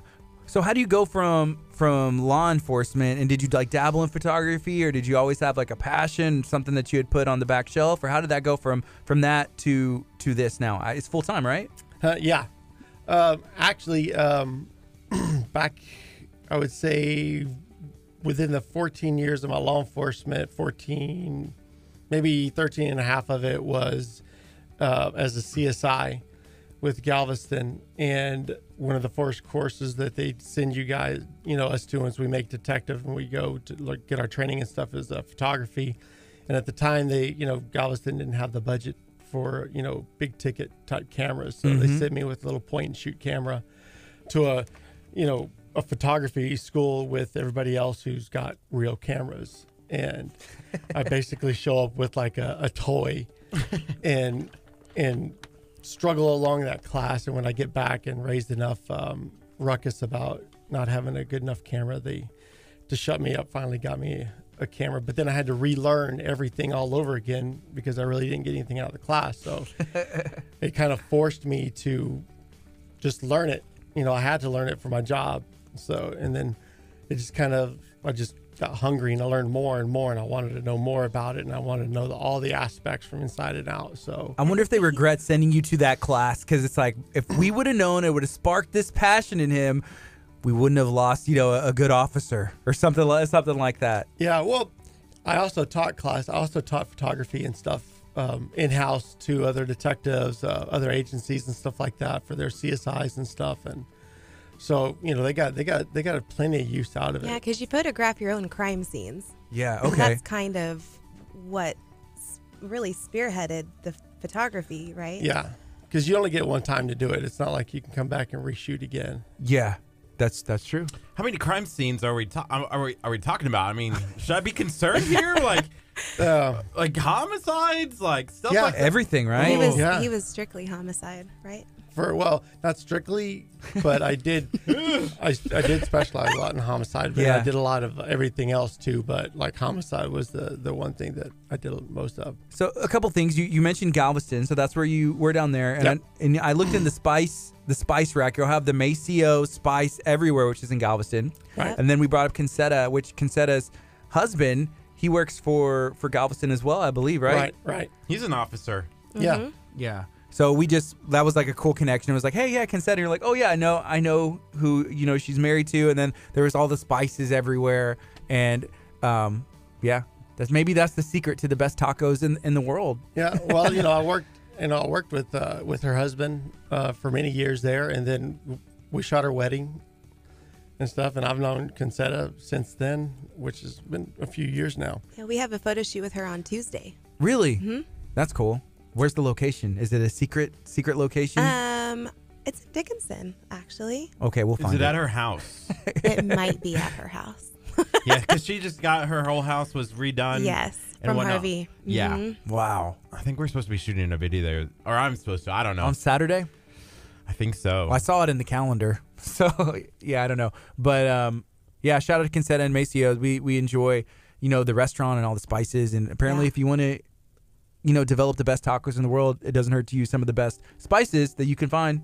And that helps. Because it's legit. You walk in there and it's just like the aroma. Mm-hmm. It's insane. So in the store? Yeah. I don't think I've taken my wife into the store. She's had the food that I've brought into her, but I know she would love it. And I like, if her grandma could go there, I was like, your grandma would love it. She's Italian, Oh, yeah. and just like I don't know why I was like I could just tell she would like this place. Oh yeah, and from what I know from like other cops and people down on the island and stuff, anybody who's serious, like a lot of those guys, they do all the, like the food competitions and the food trucks, or not food trucks, but like the barbecue and stuff. There are a lot of people that are like super serious about their recipes and stuff like that, and they will only use Maceo's because it's the freshness that you're gonna get. So. It's right there. Yeah. So can we talk a little bit about even some of those destinations? Because I was asking you, like, where is it? Are sometimes photographers kind of like, this is my spot, I can't tell you? Like, if somebody sees a spot, like because I'm looking at Stephanie's, there's the fence and all that stuff. It's a beautiful location. Are you kind of like guarded over your locations? Like, no, that's kind of my style. If you take my spot, we're going to have some issues. Someone's trying to track you, follow. Yeah. So I am not what I would call a location hoarder. Like I don't keep it to myself. I feel like, I don't know. There are a couple of places that are really, really intricate and unique and under the pier in Galveston, right? Like I've never seen pictures taken there before. Oh yeah. You'll never guess where this was taken. Right. But I really feel like so many photographers, and there are so many right now, they all have a different eye, and it's kind of up to you to create something unique and spectacular from that location. Also, I shoot at Herman Park a lot, not so much recently, but there was probably 3 to 4 years in there where every single person wanted to shoot at Herman Park. It was up to me to make that location look different every single photo shoot. And that's a challenge. So you want to know that if you're sharing your location with other people, that they are actually taking that location and making it into something different for their shoot, and not just going to, completely copy or replicate what another photographer is doing. Yeah. But on the real though, sometimes it does get a little annoying when you have like other photographers are like, hey, where did you do all these shoots at? And you're like, I spent like 2 days driving Scouting. around. Yeah, and you really scouting do. and- You do scout. I mean, there is a lot of time. That's like the behind the scenes that people don't think about. People think like 100% of our job is clicking a button on a camera. And then you hand that's it prints like out and you hand it to them, and they're done. Right. Yeah. Where's It's your not over. Where's your favorite spot to take a photograph? Like GPS coordinates. I need yeah. GPS coordinates. I don't even know the location, but at some point we were shooting at that old abandoned train in Galveston, and everyone was like, "Where is that old abandoned train in Galveston?" Do you put them on the wrong trail? Like, oh, well, it's in Alvin. Yeah. The train tracks run through. Well, once we're done with it and we're like, okay, we're kind of spent on it, then we'll kick it out there. Like you there can have go. it. Yeah. But like it does sometimes. It gets a little aggravating because you're like, hey, you could do the work too and go out instead of just like cheating and coming around and just finding everybody else's. But I've received a lot of emails from people over the years who have said, I live, in Dallas, but I'm coming down there. I really am looking for a great location. Can you help me out? And I'm happy because if I was in that position, I would also appreciate somebody to say, hey, throw me a bone here. Like, can you just help me out so I don't have to pay for a hotel for 2 nights and scout that's this? different. And that's different. It is different. It's not somebody in your home territory that's trying to, because I've actually mentored a lot of people who have turned around and taken some clients. And so that is also a whole other, and you have to be prepared for that. Yeah. It's a dog eat dog world out there. It is in the world of photography, which we were discussing yesterday. Is different than videography. Curt, whenever it comes to videos, videos. People ask you to take pictures all the time, and you will if it's like here at the radio, it's like, well, we need to have a picture, and it's like, okay, it's gonna stink, but here you go. This is what I got. Wait, hold up. Stink? That's the word that you use? Literally. Wow. No, you would say that. Are you a photographer? No, I'm not a photographer. But have you taken difference. like graduation photos? Have you taken photos here, headshots? I actually took a course in Vermont that I had to do like an evening course because they wanted me to teach photography as part of like videography. They're like, oh, your students It's the same. It's the same. And I'm like, nah. So I had to like pay for this course so that I could teach photography because I didn't even know. Like I had no idea what an like ISO and shutter speed. Like I was like, not on my professional camera. Like not on a video camera. You don't have those. Like I was like, what's an ISO? What's f-stop? Like, that's stuff that I didn't learn in video But school. now in video, you do use Now that. I do, because I shoot with my Canon, which is a photography camera, but they shoot just as good as video as like a $6,000, $7,000 video camera.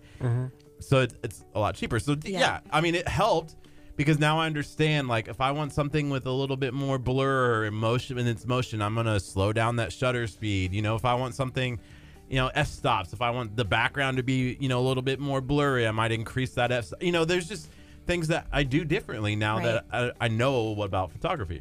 Yeah. That was really boring. I'm really sorry. I just bored no. everybody. I Oh. actually enjoyed that. That was, you know, you've talked about a lot of boring stuff on the air, but that was not one. Oh, okay, I will cool. say that. So I actually enjoyed that little that monologue. You know, spiel. the coolest photos that I love taking, and I had to do this for the course in Vermont, was the sky pictures at night with the stars where they circle. So I learned what you do is you take your shutter speed down to nothing, you know, where it's manual shutter speed. You set your camera facing the sky at night, and you hit the shutter so the shutter's always open, and the rotation of the earth and the stars creates an image where there's just a whole bunch of circles. Yeah, it's And called star trails. It's so cool. I love that kind of photography, but it's really hard to do, because if you overexpose that image, you overexpose that image. So you really have to have like a dark night, or, you know, add a little protector on the front where it's got the pinhole kind of stuff. Right. I don't know much about photography, but I feel like can we get a fact check? Does he? No, sound right? he's correct. He's correct on the star trails. And usually when you see the guys that are taking these photos of like the moon and it looks like perfect and stuff like that, it's actually a lot shorter on it on your shutter speed and stuff like that, because you don't want the star trails. So it's a little tougher to actually get a photograph of just a pure like moon and just the stars with no movement at all, because the Earth is constantly moving. So it's actually tougher. I actually set the camera for 4 hours. So it's literally taking a picture 4 hours long. Yeah. One picture. It's kind of cool. Yeah. And really you wouldn't even need to go 4 hours. Because like right down to like, I think it was like when we were taking pictures of the blood moon, I had to bump mine all the way up to like maybe a second, or I think maybe just like right at a second or so, because any longer than that, I was starting to catch star trails and it would blur my moon. So it's really quick. Yeah. You know, speaking something else, you also do some real estate, right? Or do some real estate photography, or you do real estate as well, right? Yes. Cool. Yep. How's that been? How long have you been in that area? I've done it now for a couple of years with Better Homes and Gardens, Gary Green. My office out of Galveston, because that's my love. I love beach houses and stuff like that. But you know, I come up here a lot also and hang around like League City and sell and up to Houston and stuff like that. But you know, the photography and the real estate, because I was doing a lot of architecture type stuff, kind of goes hand in hand. So Yeah. I figured while I was doing the photography, I might as well get a real estate license also, and then I could take my own pictures of my own houses. Yeah, I was going to say that has to be a huge benefit, because that's an expense that people need all the time. Like as a realtor, you know, showing the house and everything. It is, and it's one of the most important things when you're listing a house. Sometimes a lot of realtors out there it's easy to get kind of like cheap on stuff like that. But all in all, though, like nowadays it's a digital age, and everybody who's looking for a house, you know, first thing they do is they go to the internet. Virtual tour, pretty much. Exactly. See every room. You could sit there, you know, the comfort of your own home, and you could tour all these houses and stuff like that. And if you've got poor photographs of a listing that you've got up there, then 9 times out of 10, because everybody's attention span is very short, especially when you're looking at your phone or you're on the computer, then if you see poor photos, you just pass right by it. Yeah. It could be an absolutely amazing home, but you're going to pass by it because the photos are just cruddy. Yeah. So you just keep going until you get to something that just makes you stop. If it's a beautiful photo and very enticing, it'll stop you in tracks. And that's what you try to do, is you got to get people to stop. Yeah, for the most part, I guess, do they use a wide angle lens? Yeah, because a you lot can of times see you've like got to. it's like the style. I don't know, but whenever I look at them, it's like, oh, that looks so nice. And then, but I can see the whole room. You know? Can. It's deceiving sometimes, though, because then you get there and you're like, oh, this room Yes. looks 20 times smaller than it did in that photo. Mm-hmm. You have to be careful. Does. You know, and in a professional like real estate photographers and stuff like that, you got to take care not to go so wide that it's going to cause bending because the lenses like on your walls and your verticals and stuff like that. When you start to see like the walls get like wonky, Yeah. you know, and you don't want that, so you have to correct that. So you try not to go too wide. You just see a lot of times they just open it wide Boom. open and go. So. Yeah. But if you're like serious, like I come from the world of I'm a photographer and I shoot real estate, and you'll have a lot of companies out there that are, hey, we've got a company and we've got a bunch of guys that'll take pictures of your house. Completely different thing. Interesting. So, you know, whenever it comes to the people that you get to photograph and the events, and do you have like a favorite? Like, is it like the weddings? This is what we trained for, or is it like the family shoots? You know, destinations here, local. What kind of stands out to you that you're just like, yes, this is what I love? Well, we love traveling, so any destination weddings are awesome for us, and it gets you out of your normal routine and your normal church that you've shot in 25 times, and it just gives you a really great opportunity to make it completely different from anything else you've ever done. We have photographed in Napa Valley, Bali, Indonesia, Bath, England, Italy, Paris, Australia. There's just been a lot of places that we've had an opportunity to go that this job has taken us on, and it's just always just different, and it keeps it exciting. But locally, I love a lot of moments. Capturing moments, I think, is probably my favorite thing, because I feel like you don't always see all of them, especially at a wedding. Like, the couple's not going to see everything, but you have the opportunity to take a moment that would forever be lost after that moment is done and capture it and make it stand still forever.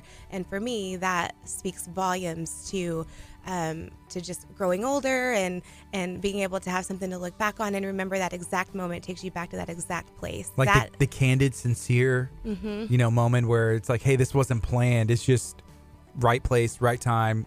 You know, just being an expert and knowing what you're looking for. And yeah. Whenever I do that, my face is just like. So what you're saying is you're not photogenic, because No. obviously our listeners on the radio can't see your face.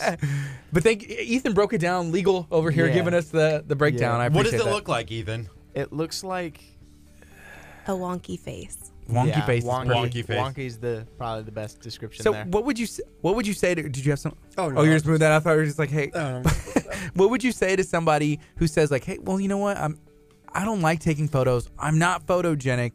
Is that a real thing, or is it just like maybe not the right direction, or just capturing the right angle, right moment, or, you know, I don't know. Is that something? Yes and no. I think that if you have a great photographer, they have the ability to look at you and see exactly the way that you are going to be photographed the best. And everybody has a better side and a better angle. Everybody. So I think that you have to have somebody who is willing to be patient and actually say, hey, you know what? If their chin is moved just a slight half of an inch this way, it's going to make a world of difference. Yeah. But a lot of people don't have an eye to see that intensely, if that makes sense. But it really does make a huge difference. So I think that I think that being photogenic means sometimes that you don't look as good in photos as you do in person, or being unphotogenic, I guess. But I think if the right person photographs you, that's really not an issue. Yeah. I saw, it was a video where they had people take photos of just like their headshot, you know, smiling or straight face. And then the people were handed the photos and said, you know, kind of describe, you know, what you see here. And someone's like, you know, like fat, you know, lopsided, chubby, big nose or whatever. And then they Wait, handed why it are you describing me? just because I like to. No, but then they handed it to complete strangers, and strangers saw and they like, oh, you know, like happy, you know, their hair is beautiful, just the different things, because sometimes we are overcritical of ourselves where, you know, you look at yourself every day and you're just like, man, I wish I could do this, or I wish I could do that. But then nobody else will see that. They see, the joy and the happiness and other things. And so it was really cool that, as a photographer, you can capture that and then like help someone see like, I don't know, the positive and share that more with the world. Yeah, that's one of my favorite things to do is photograph women, typically, but in any scenario, because I feel like society does such a great job at making us feel like we aren't thin enough, tall enough, our makeup isn't right, our hair isn't poofy enough. I mean, it just, the list goes on. We are just not enough. And I feel like if I, as a photographer, can share with women or anyone that you are enough just as you are, and you are beautiful just as you are,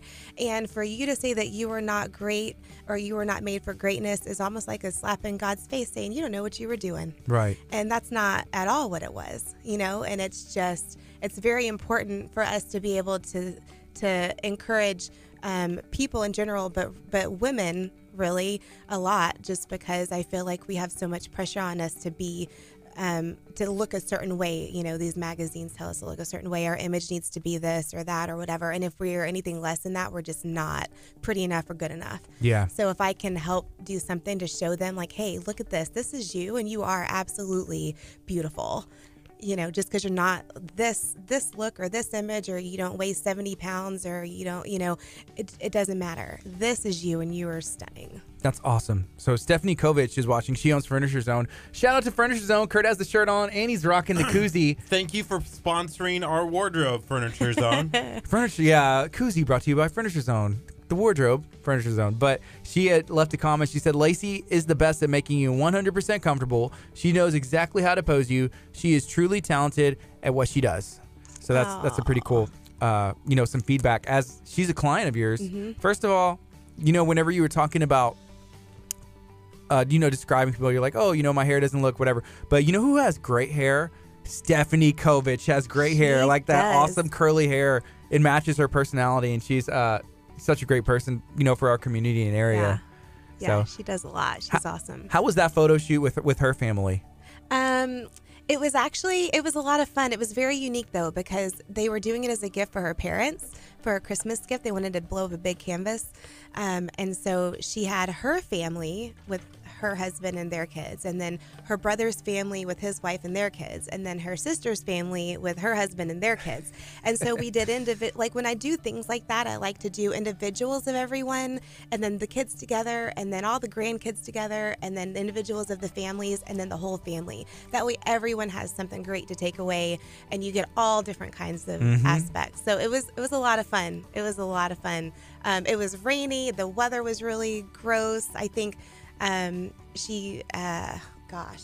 think we booked like a set of minis, and there were a lot of people, but the first 2 sessions were in the rain, and I mean it was really kind of a muddy mess, but it really worked out well. Cool.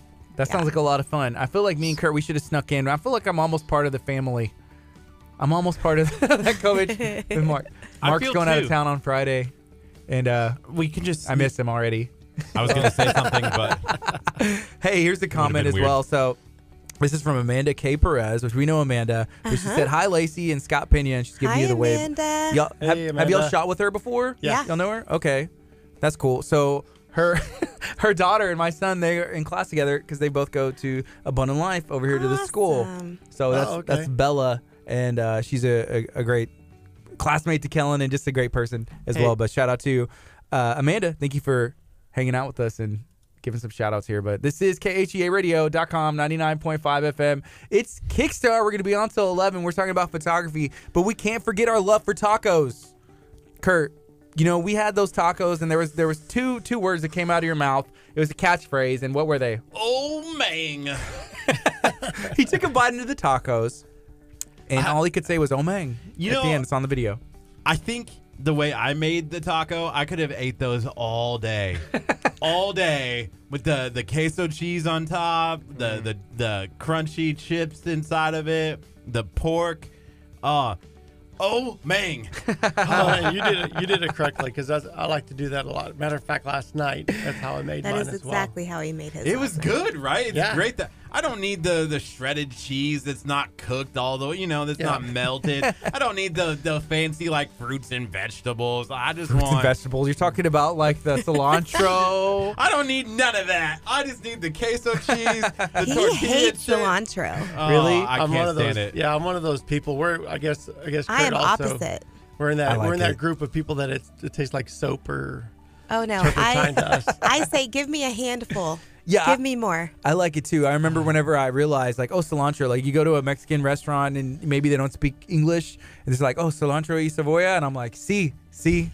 Like, yeah, I'll take some. And some he's on the like, side. no, I'm allergic. That's So that- That's do not let good. it touch the plate. Good. Yep. Don't let it Good. on here. That's do. funny.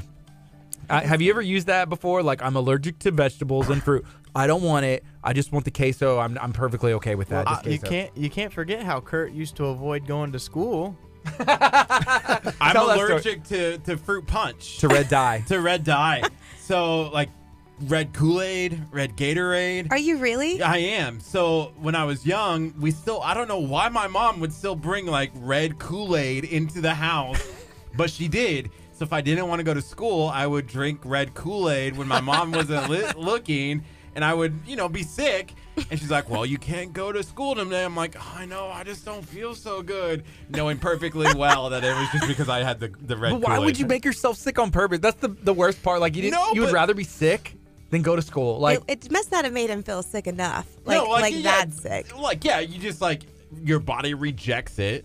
you throw and it then up? yeah. Okay. And then you stay home and you're play fine. video games You all stay day. home and play video games. Yeah. It was the best idea ever. That Yeah. way you're kind of technically video not games in lying about between throwing lying up. because you do feel sick now. So it's a real thing, so it's easier to present. Yeah. So here got Lourdes Pena saying hello to both of you. Hi. And then we got Hey, Stephanie Lourdes. Kovich. She had That's said, fine. Mark was so excited about his tacos I brought him. He loved them. He said he was going to hire Scott to cook for Bo's birthday dinner. Oh, That's I don't cool. know. Mary might do a better job. Yeah, she might. I was just coughing because I was just thinking about how you didn't bring us tacos this morning. Because The there's no meat leftovers. left. Oh, That's a the good reason. leftovers. Yeah. That's a good That's a reason. great Yeah. reason. But what about Man. the queso?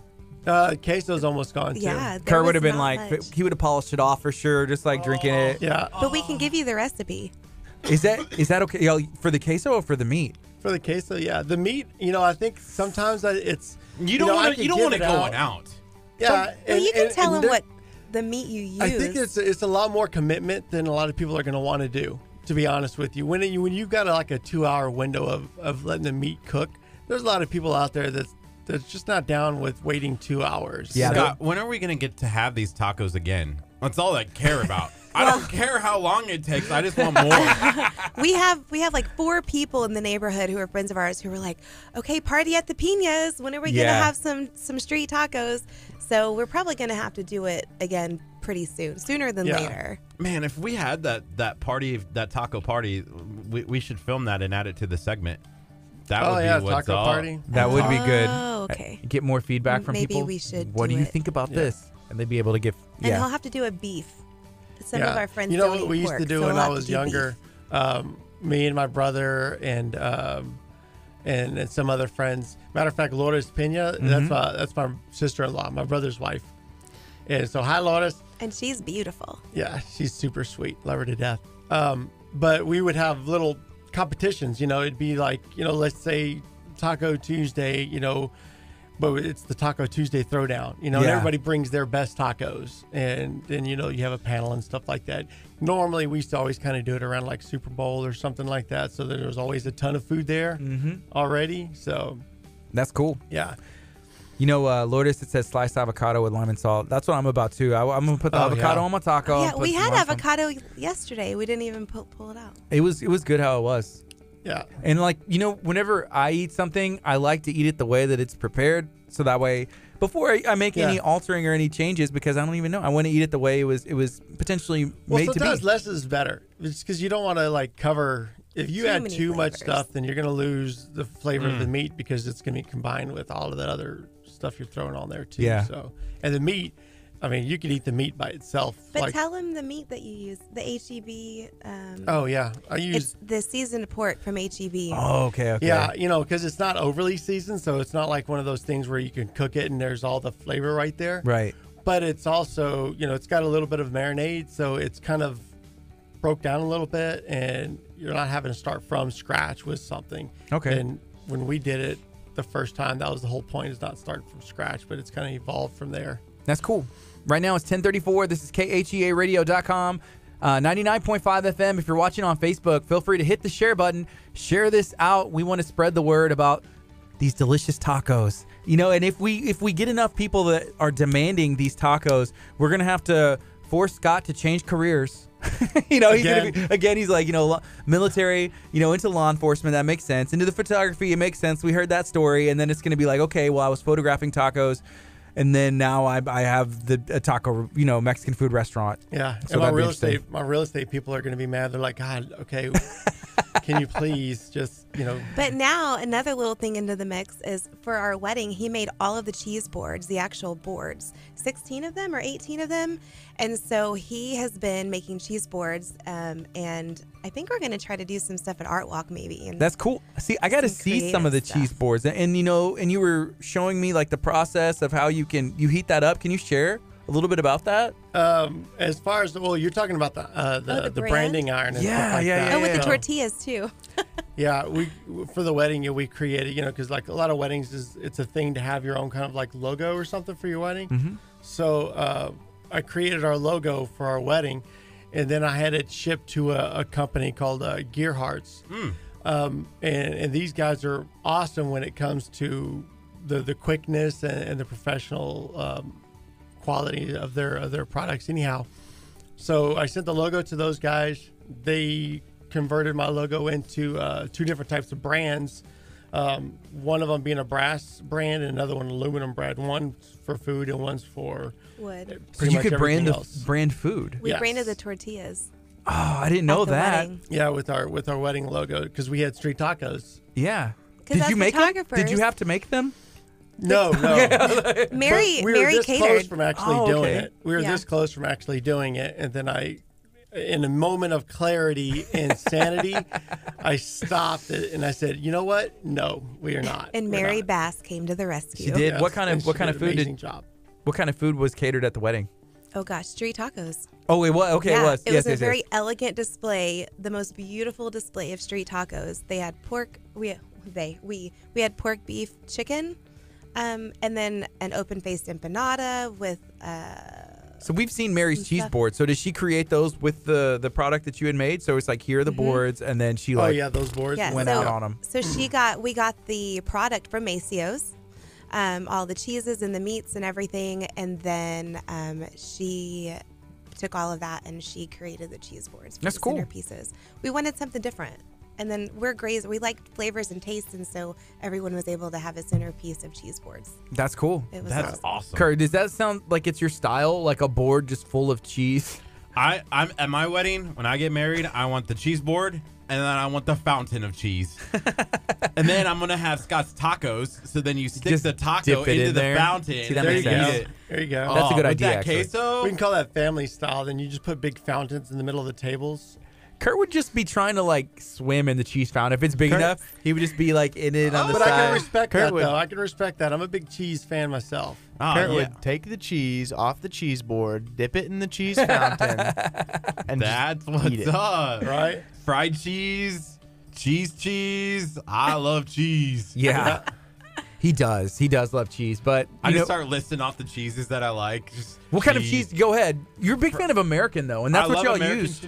Oh, I'm going to tell you, I'm a big fan of American, too. Everybody wants to give likes American that a bad sliced rap. American cheese. Oh, yes. Yeah. Oh, yeah. Yeah, like the Borden's, We comes I'm in seeing bought the bonding. stock in it because he individually buys so wrapped. much of it. Not No. individually wrapped is the worst. Yeah, that's You got to get completely different the animal. one where it's in the block and then you take it off. Yeah. Exactly. It's the blue shiny package at Yes, HEB. Craft, isn't it? Yes, Yes, it's crap. Oh, my gosh. And it's the best throwdown. I mean, you just And he grab pulls it. that out. He'll just eat it, and I use it more to give the dogs their medicine. That's Kurt. Nope. So what kind Kurt, of? are what- you drooling? I'm a little bit right now. We're bonding. This Right. is It's friendship best if waiting you to wrap happen. it around Cane's chicken So- and then the bread. Oh, What kind of diet did you have growing up as a child? Because I know what Kurt's is, and I understand like why he eats the way he does, but I'm just trying to see if there's any other like parallels. Well, I lived a great amount of my time with my grandmother and my grandfather. And my grandmother is from Germany, from Regensburg, Germany. And my grandfather is from Juarez, Mexico. So I had a mix between traditional Hispanic food and then traditional German food. And we're talking like sauerkraut, like made from scratch type. That's traditional. cool. Yeah. Do you like hot dogs? Yeah. I do Drizzled too. Yeah. with chili and cheese. And Yeah, his favorite like is sausage. chili cheese Oh, fries. sausage. German sausage, anything you can wrap in a tortilla. So I I had like the some- mix between, I can take the German food and wrap it in a tortilla. So I do that combination for my heritage. Well, that's what I know it's not, And but wrap it in bacon. Yeah. But like Polish sausage, I know it's not German, but I had some kielbasa last night. I had bought some from the grocery store, and that's what my wife did. She'd put it in the taco and the tortilla, and it was delicious. Yeah. Yeah. Anything's delicious in a tortilla. Tortilla, peanut butter, And jelly. and jelly inside of a tortilla. I've And never if you had take that. it and you That- put it in the that's good. microwave for like maybe 5 seconds to where that peanut butter gets just a Just little bit soft. more melted. Oh Yeah. man. But we All started day that long. because of our keto diet that we started doing. And so the only thing that we could find that was really like carb friendly bread wise were those low carb tortillas. And we tried 10 different kinds of low carb tortillas, and the best ones we found were the ones that we used yesterday. Yeah. So with the keto lifestyle, keto switch, I guess cheese is like A-okay. Like, is that kind of A-okay. like made it even more like I can do this? Yeah, cheese. when I can't remember And who butter. brought it to us, but when they were telling us about it, they're like, oh yeah, bacon, and then you got cheese, and I'm like, whoa, wait a minute, stop. So you're saying I can have meat and I can keep my cheese? Well, I'm already all in. So, Yes. yeah, Yeah. Scott, did we just become best friends? I think so. I think that's what happened. That's good because you got great tacos, so you can invite me over anytime you make them. Yeah. So we were talking about something earlier, about the photography and the business. And then before we left the house, we were almost out the door, and I was like, Kurt, we should have them on our show tomorrow to talk about Taco Taco and the photography. And I was like, we have really bad photos of ourselves. And we now know 2 amazing photographers. And you were pitching the idea, like, I want to wear my hot dog suit and I want to hold like Fat Cat Harvey, the 30 That would be pound, the 30-pound cat. hilarious. So, that would be something that hopefully we can make. Oh, we didn't make talk happen. about Fat Cat Harvey on the air, though. did No, we? yeah. So if somebody hasn't heard about Fat Cat Harvey, can you share a little bit about him? Yes. Do you want to start the story? I can't. Well, I guess during Hurricane Harvey, we had a bunch of friends and stuff like that, and associates and stuff that we went out and we helped with the rescue and stuff. And we were on Dietz Road one day with some boats and some guys in the middle of the hurricane, and we had gone down to one of the apartment complexes that had already been flooded out, and me and some of the other guys were out there, banging on doors, looking for people, seeing who needs to leave and stuff like that. And Lacey and our neighbor Sharon Baglini, they were on another part of the complex, and they started yelling, "Hey, we got one!" So I'm thinking, "Oh, okay, let me run over there. Maybe I got to carry somebody or something." And she comes walking. She's got this really large cat, and I thought it was a pregnant female cat. And I'm like, "Oh." But God, the I guy hope- in the boat was like, you want to sit down in the boat with that cat? It doesn't look like you're going to be able to hold him for very long. And they unzipped my jacket, and I stuffed him in my jacket, and I sat down. I think we were in the boat for another 2 or 3 hours, and that cat slept inside my jacket so hard. I thought he wasn't alive, and I would bounce him to get him to wake up. Yeah. And then he would finally wake up, and then Wow. and then he said, "We've got to find a house for that cat, right?" And I said, "Absolutely. We cannot have all these dogs and a cat." And I came home from a photo shoot one day, and he was cradling this cat like a baby, and I thought, we are done. We Maybe are a toddler. So done. Yeah. Or a It's toddler. really, He that's is. the only way to carry him, honestly. Yeah. He's too big. This is a big cat. 30 pounds, and I should have had a picture of him up, but man. Well, it's okay. He's on Instagram as a hashtag Fat Cat Harvey. Fat Cat Harvey. So go search that on Instagram. Yep. Fat Cat Harvey. You'll be introduced to Harvey. He reminds me of Garfield, just because Garfield was a little bit on the healthy side and always ate and everything. But man, I loved Garfield, and whenever I saw that cat, I think that's the biggest cat I've ever seen in my entire life. Well, it's funny because he, as soon as we wake up in the morning, he hears us, he knows, and he's like, instantly meowing and he's ready to eat. Even though we know that he's probably been snacking on the dog's food all night long and he's not starving, you know? Yeah. But, you know, if he hears food being rustled around or something, you can see him waddling in there. And like, He what's does. going on? He's like, I'll get up. Yeah, like, hey. The interesting thing was the cat, you know, rolling over and just like letting you like scratch the belly doesn't like have a a choice. puppy. Yeah. Yeah. He can't roll himself Ooh. back up. You gotta, You got to help roll him back. Yeah, you roll him over and he's like, oh, okay, I guess I'm looking this way for a while. Yeah. So y'all have is it safe to say y'all have a passion for animals and rescuing and where Yeah. did that come from? Have you always Oh, had gosh. When I met Scott, I already had dogs. that? Mm-hmm. How I many do. are we talking? At that point, I think I had 6 dogs. My roommate and I had, at the time, had adopted a few.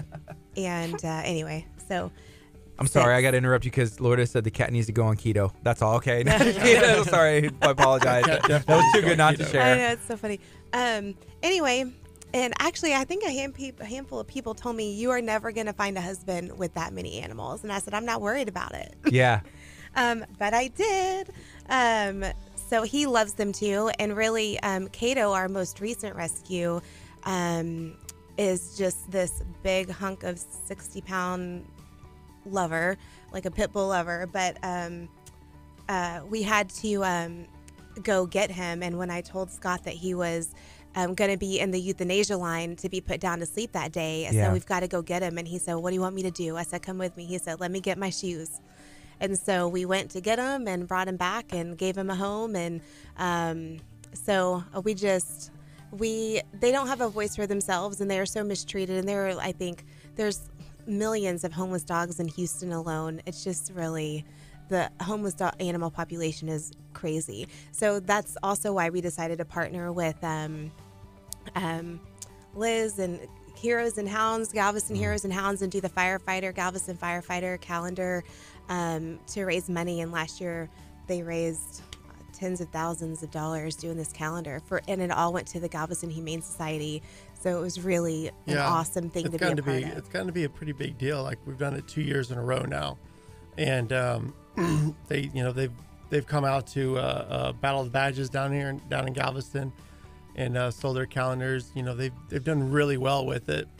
And then we just recently also partnered with Baytown. Was it Baytown? Beaumont Pets Alive. Yeah, Beaumont Pets Alive. In their crusade to turn their area into a no-kill shelters and stuff like that, which they actually achieved. That we did a calendar for them with their hometown heroes. How do they change that to achieve?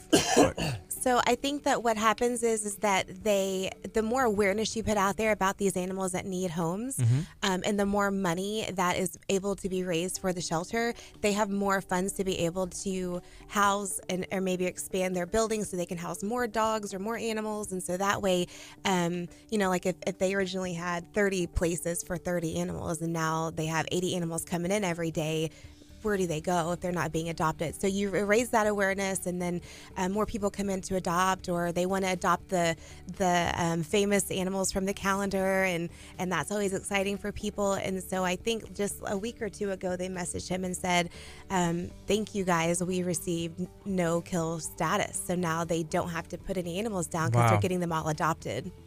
That's cool. Yeah. So can you go through the name of the pets real quick? Ours? Yes. Yes. She can't let her do that. No order? No order. Okay, so we have Tycho, Bella Brody, Little Man Chanel, Nico, Dexter, Kato, and Fat Cat Harvey. Fat Cat Harvey. I couldn't count. I lost count. I Really? lost Piper out? count after like 3. It was Wait, like, I think I left Piper out. okay, Oh, that would yeah. have been 9. Yeah. Yeah. That would have 9, 10. been 9. 19. 12, 9, 10, 15. 19. Yeah. 9 plus 10, 19.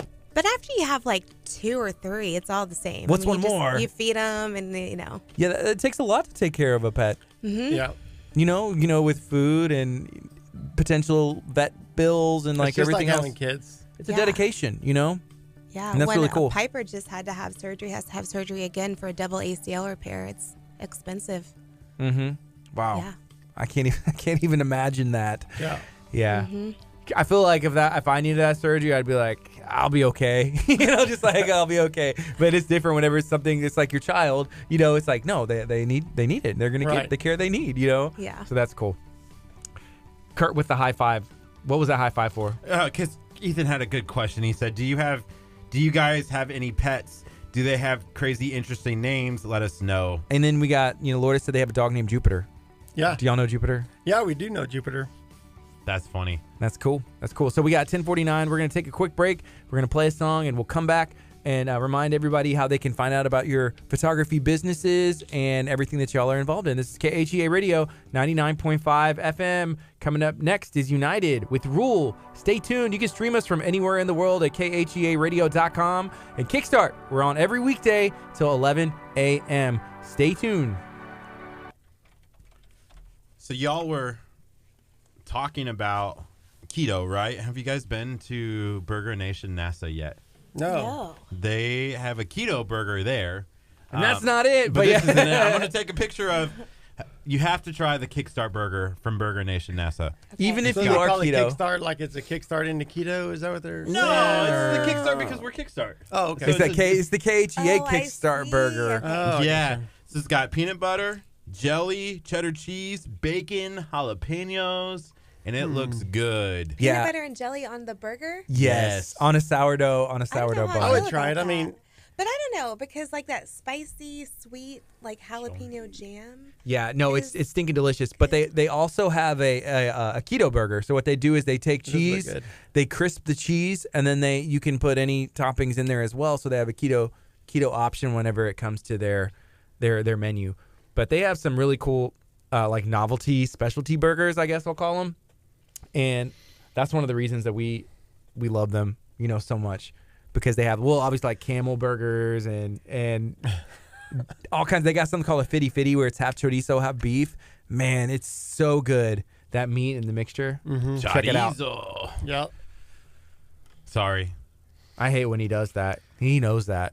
It's one of the rules that we have. Yeah. Whenever he in that sarcastic way, says Spanish words for whatever reason, I'm like, Just dude, that one. you can just say chorizo. You don't have to be like, Oh, this one. Oh, gosh. If we go eat anywhere Mexican, he says tortillas and quesadillas. And then if we go eat Italian food, I'm Italian. And I'm Italian, French, and German, mostly Italian. And he goes in and he orders the gnocchi. what is that one for? It's gnocchi. Good news. You ever try a Spinach. lasagna? A lasagna? Yeah. Mostly because I could see her go like this. And that's usually what I'm I going just for. kind to of bring Gardy. my menu up like this before he even starts to order because I know I've it's never had coming. anybody ask me, what is that? The when I say even the too. ganoush? Because Yeah. they When I say ganoush, they're like, okay, what flavor? Would you be upset if they just brought you out the wrong thing, though? I feel like if I was server, I'd be like, whatever, I'm just picking something. You're going to get well, what we you made get. something that looks like what ganoush would look like, whatever that is. Goulash. We Right. don't have, okay, you get the goulash. Yep. Yeah. So I bad. feel like I do it just to drive Gardy nuts. It's fun. That's exactly what he does. If you didn't get all upset about it, maybe I wouldn't do it. You know what else he says? I saint it. Just to, Yeah. I See, saint those it. are Sainted different and things. True.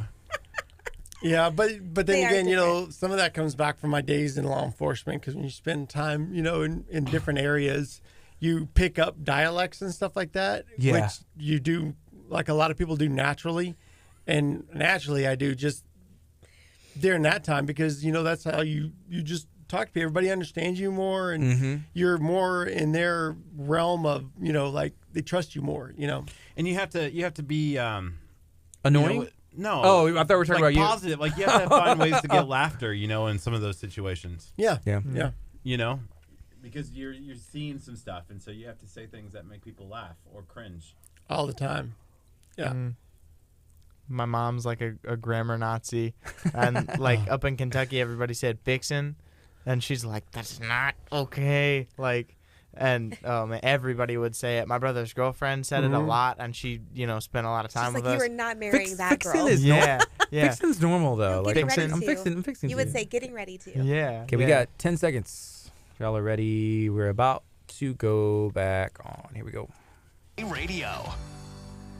Good morning. You're listening to KHEA Radio 99.5 FM. Right now it is 10:53. We have a couple minutes left of the show today. It's been a fun time. You know, we talked to Keith and we're talking about some finances. We're also talking about photography. We're talking about tacos, talking about everything that's going on right now. And I'm excited to get into it. Curt, what are you thinking right now as far as like photographing? Is it possible for you, for me to be photogenic, like in photos potentially? No, these are going to be the worst pictures that you've ever taken in your life.